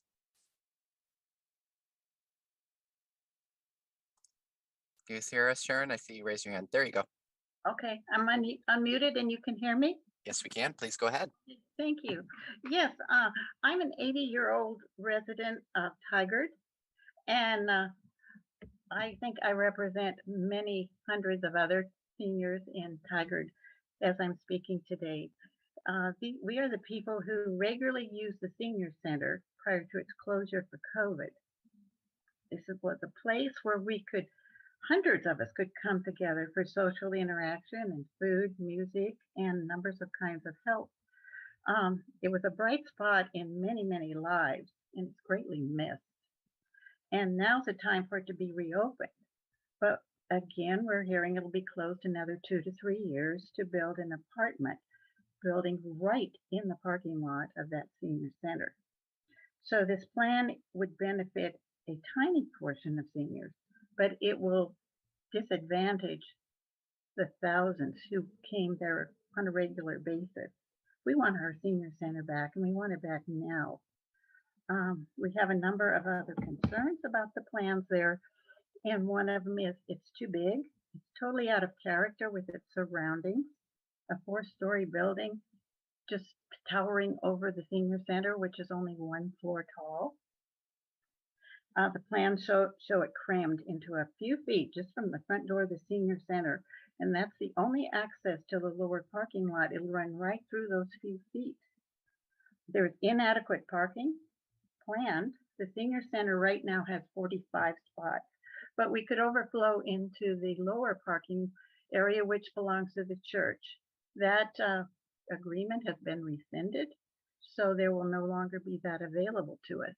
We're left now with just the 45, and these apartments will add 58 to 116 residents, a staff for those apartments, and visitors coming to visit the people living there. So now it's going to be woefully unavailable for adequate parking. Additionally, there aren't enough handicap parking spots planned. There's only one handicap spot added for this building to the existing 7 that were available for the senior center. Now we're going to add 58 to 116 residents to that area. So now we would need 16 to 32 more handicap spots if this building would have 29% of its residents disabled, which is what your county has indicated is the number or the percentage living in other similar facilities that you funded. So this is not the space for something so big and without the facilities to accommodate the multitude of people that need it and use it. This plan would help 58 to 116 disadvantaged people. That's about 1/10 of 1% of the Tigard residents, but it disadvantages the 8,000 plus other seniors who cannot use the center now for another 2 to 3 years, or who knows, maybe never. And then the last concern I have, although I have more, but time limits, is the cost. And these apartments are going to pencil out at around $950 per square foot. They don't have balconies. They don't have a washer or dryer in the unit. And there's no land cost. And secondly, there's no real outdoor space for them to utilize. It again is that tiny little space that will be used as the lower access to lower parking, and it's inadequate for the residents. There's just so many reasons this is the wrong place, the wrong price, and more lose than win in this equation. Thank you for hearing me. Thank you, Sharon. Next, Madam Chair, we have Jim Iverson. Jim, can you hear us? Yes. Can you Please hear go- me? Yes, we can. Please go ahead. Hi.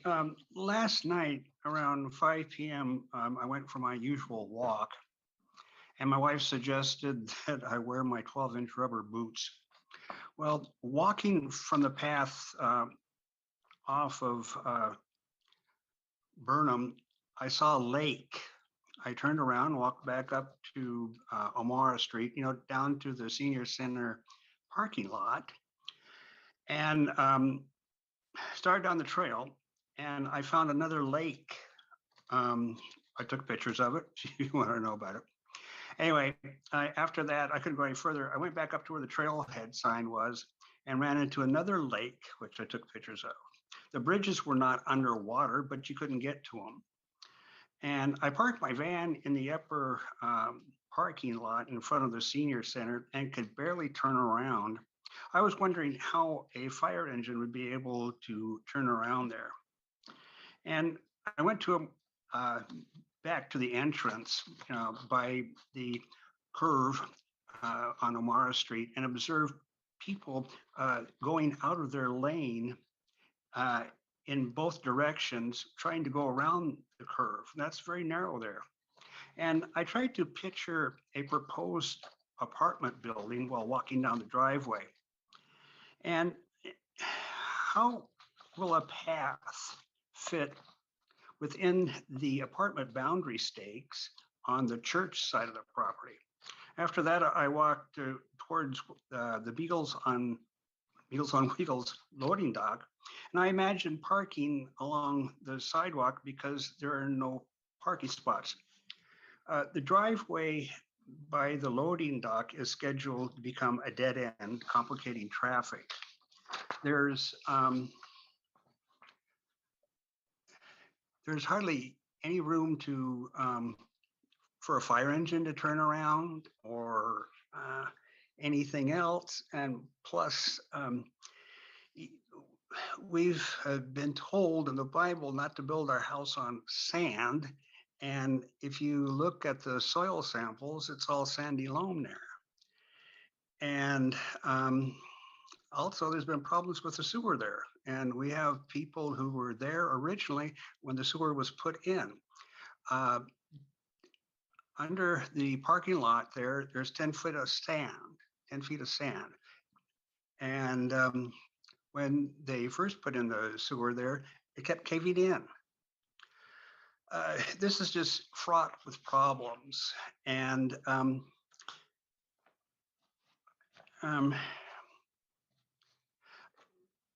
the building, you know, is for low-income senior housing. And we do have an engineer's report that says what the city proposes to add about 23 parking spaces to the existing 45, 48 that are there.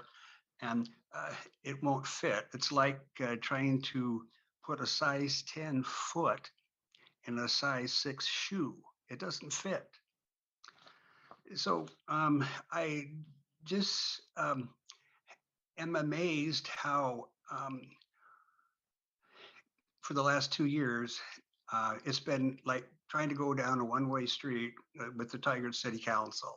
They've blocked off everything. We had 134 signature petition that was totally ignored. I've been cut off of a Zoom meeting. And the mayor tomorrow night is concerned about the mental health of folks. Well, if we're going to let our seniors who were regular participants pre-COVID, you know, 80 to 90 people serving lunch there, they're second-class citizens. So I'm just wondering why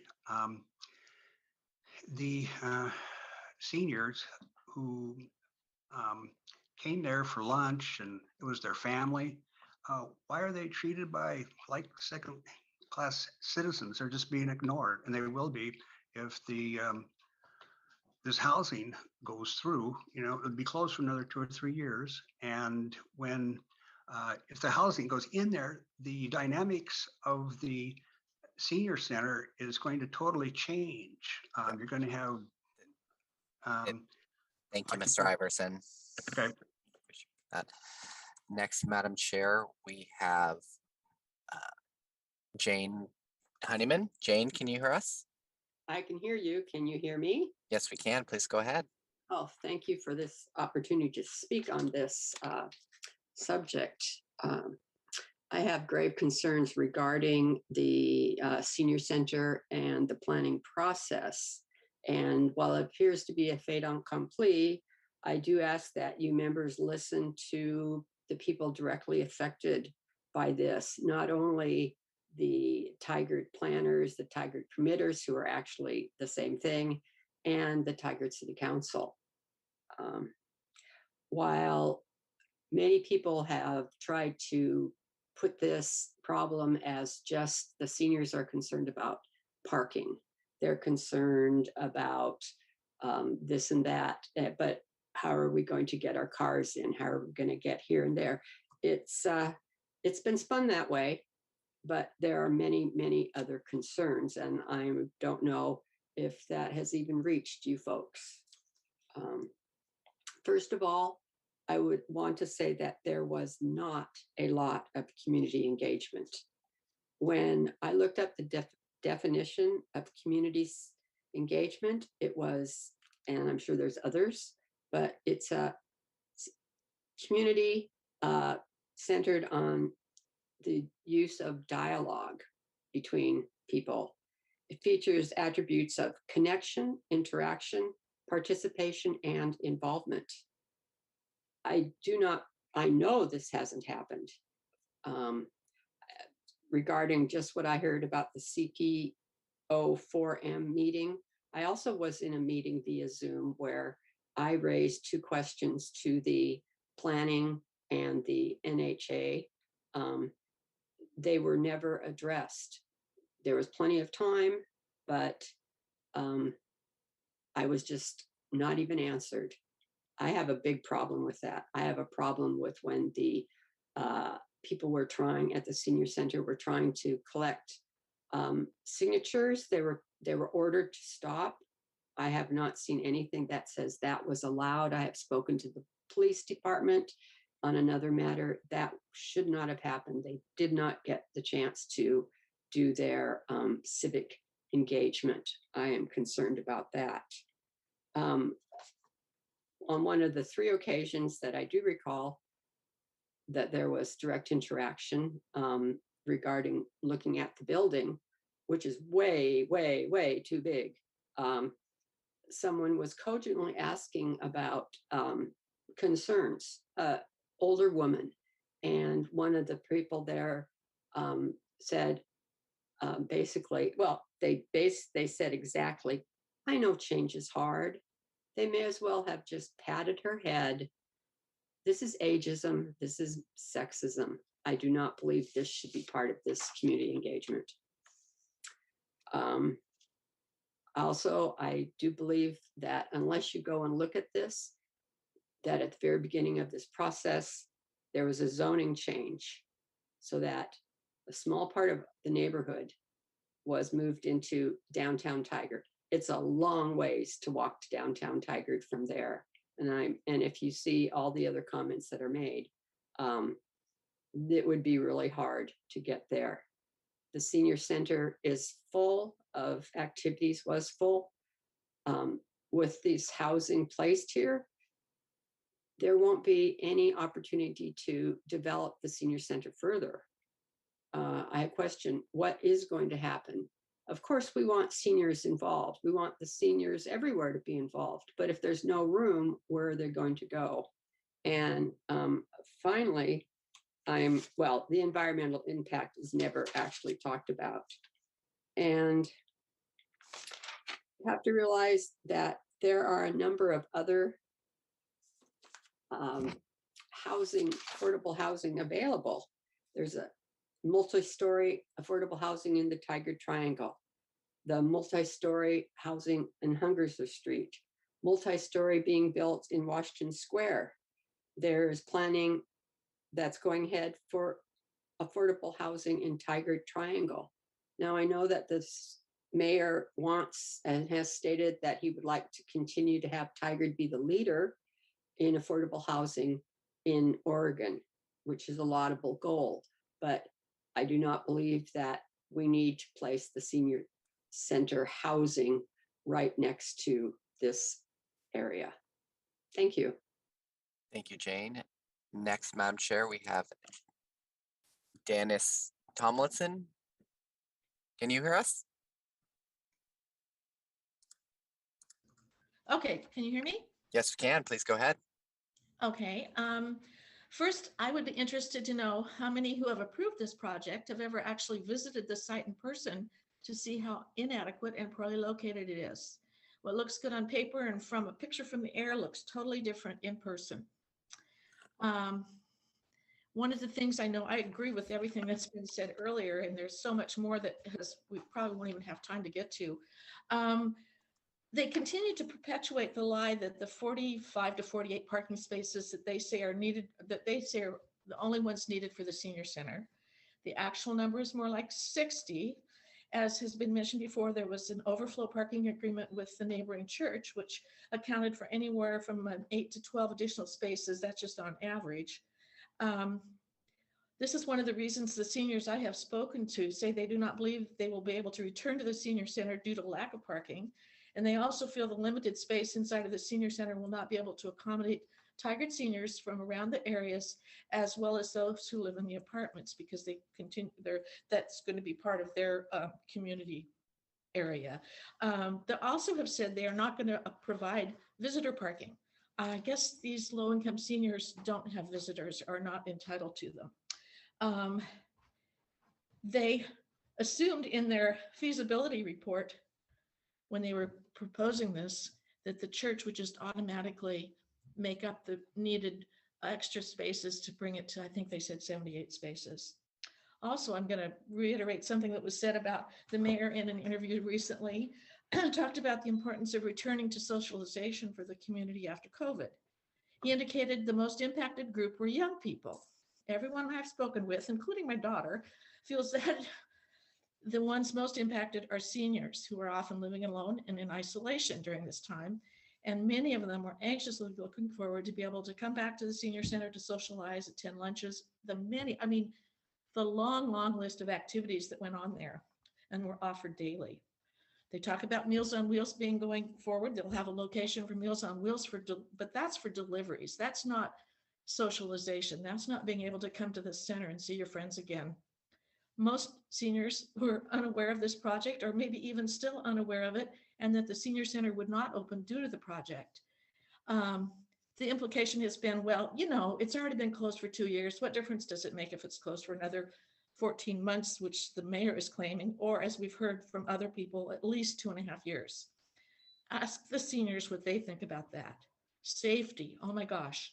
In addition to the many other waivers, waiver, that have been given due to this being a low income project, safety is one among the primary ones. Emergency vehicles will have very limited ability to turn around. And there's only one egress to these 2 buildings with all these people that are going to be coming and going. But they gave it a waiver because, it's low income seniors. Are low income individuals less worthy of safety? It's been mentioned before that we turned in the petition. And the only reason we only had 134 signatures on the petition was because COVID hit and we weren't able to get more. I know everyone, you talk to somebody, they would literally grab it out of your hand to sign it. And I have people, a couple ladies recently were down in the parking lot trying to see if the Quilt Club was going again. And when I said, do you know about the apartments that are going in? She said, where? And I said, right where you're parked. And she jumped out of her car screaming. And she said, that is ridiculous. She said she couldn't even believe it. I have had one neighbor question who lives on Chelsea Loop who was unable to attend today. She wants to know who's going to monitor the parking on Chelsea Loop, because they said, well, Chelsea Loop, that's a public street. It's a family neighborhood. Lots of kids, families. It's not conducive to parking for people like, I'm assuming they think that's where the visitors can park, or the people who are not allowed to have a parking permit from the senior center apartments, that they can park on Chelsea. And then they keep talking about how well situated this is for the seniors to be able, well, as I think Jim Iverson mentioned earlier, access to downtown Tigard.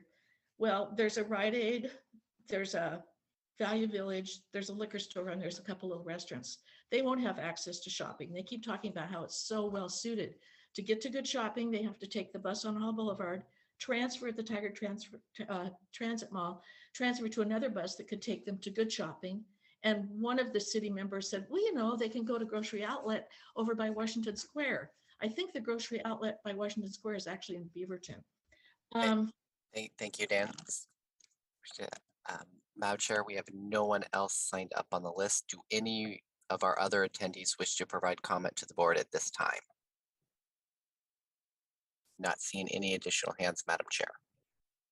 Thank you, Clerk Moss. I want to thank our 5 speakers who have come to us to speak on this matter. It relates to an item that was on our consent agenda, item C3. And at this time, I'd like to turn the mic over to Ms. Angie, our county administrator. Thank you, Chair Harrington. And I am joined here with Comey Calabar, who can add a bit more detail.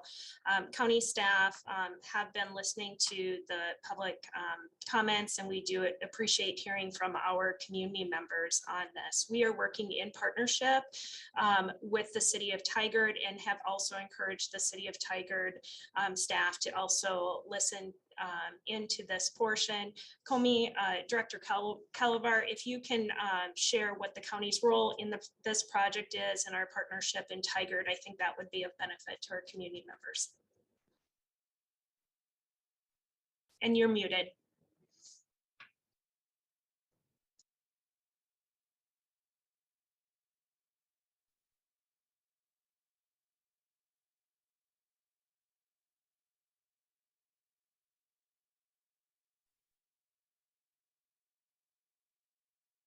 That, oh, no, No, Director Calvar, you are double muted.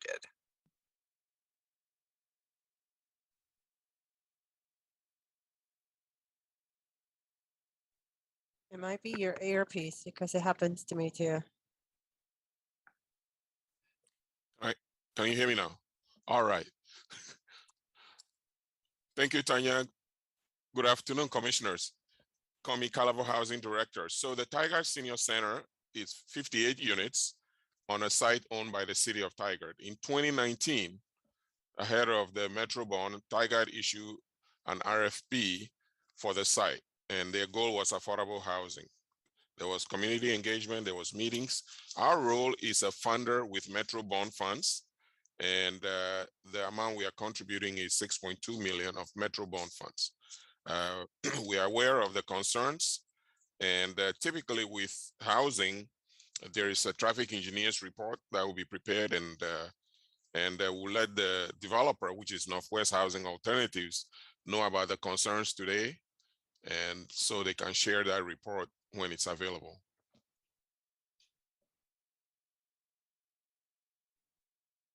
thank you very much, Mr. Calabar, for following up with the City of Tigard, city staff, with the concerns that were shared today.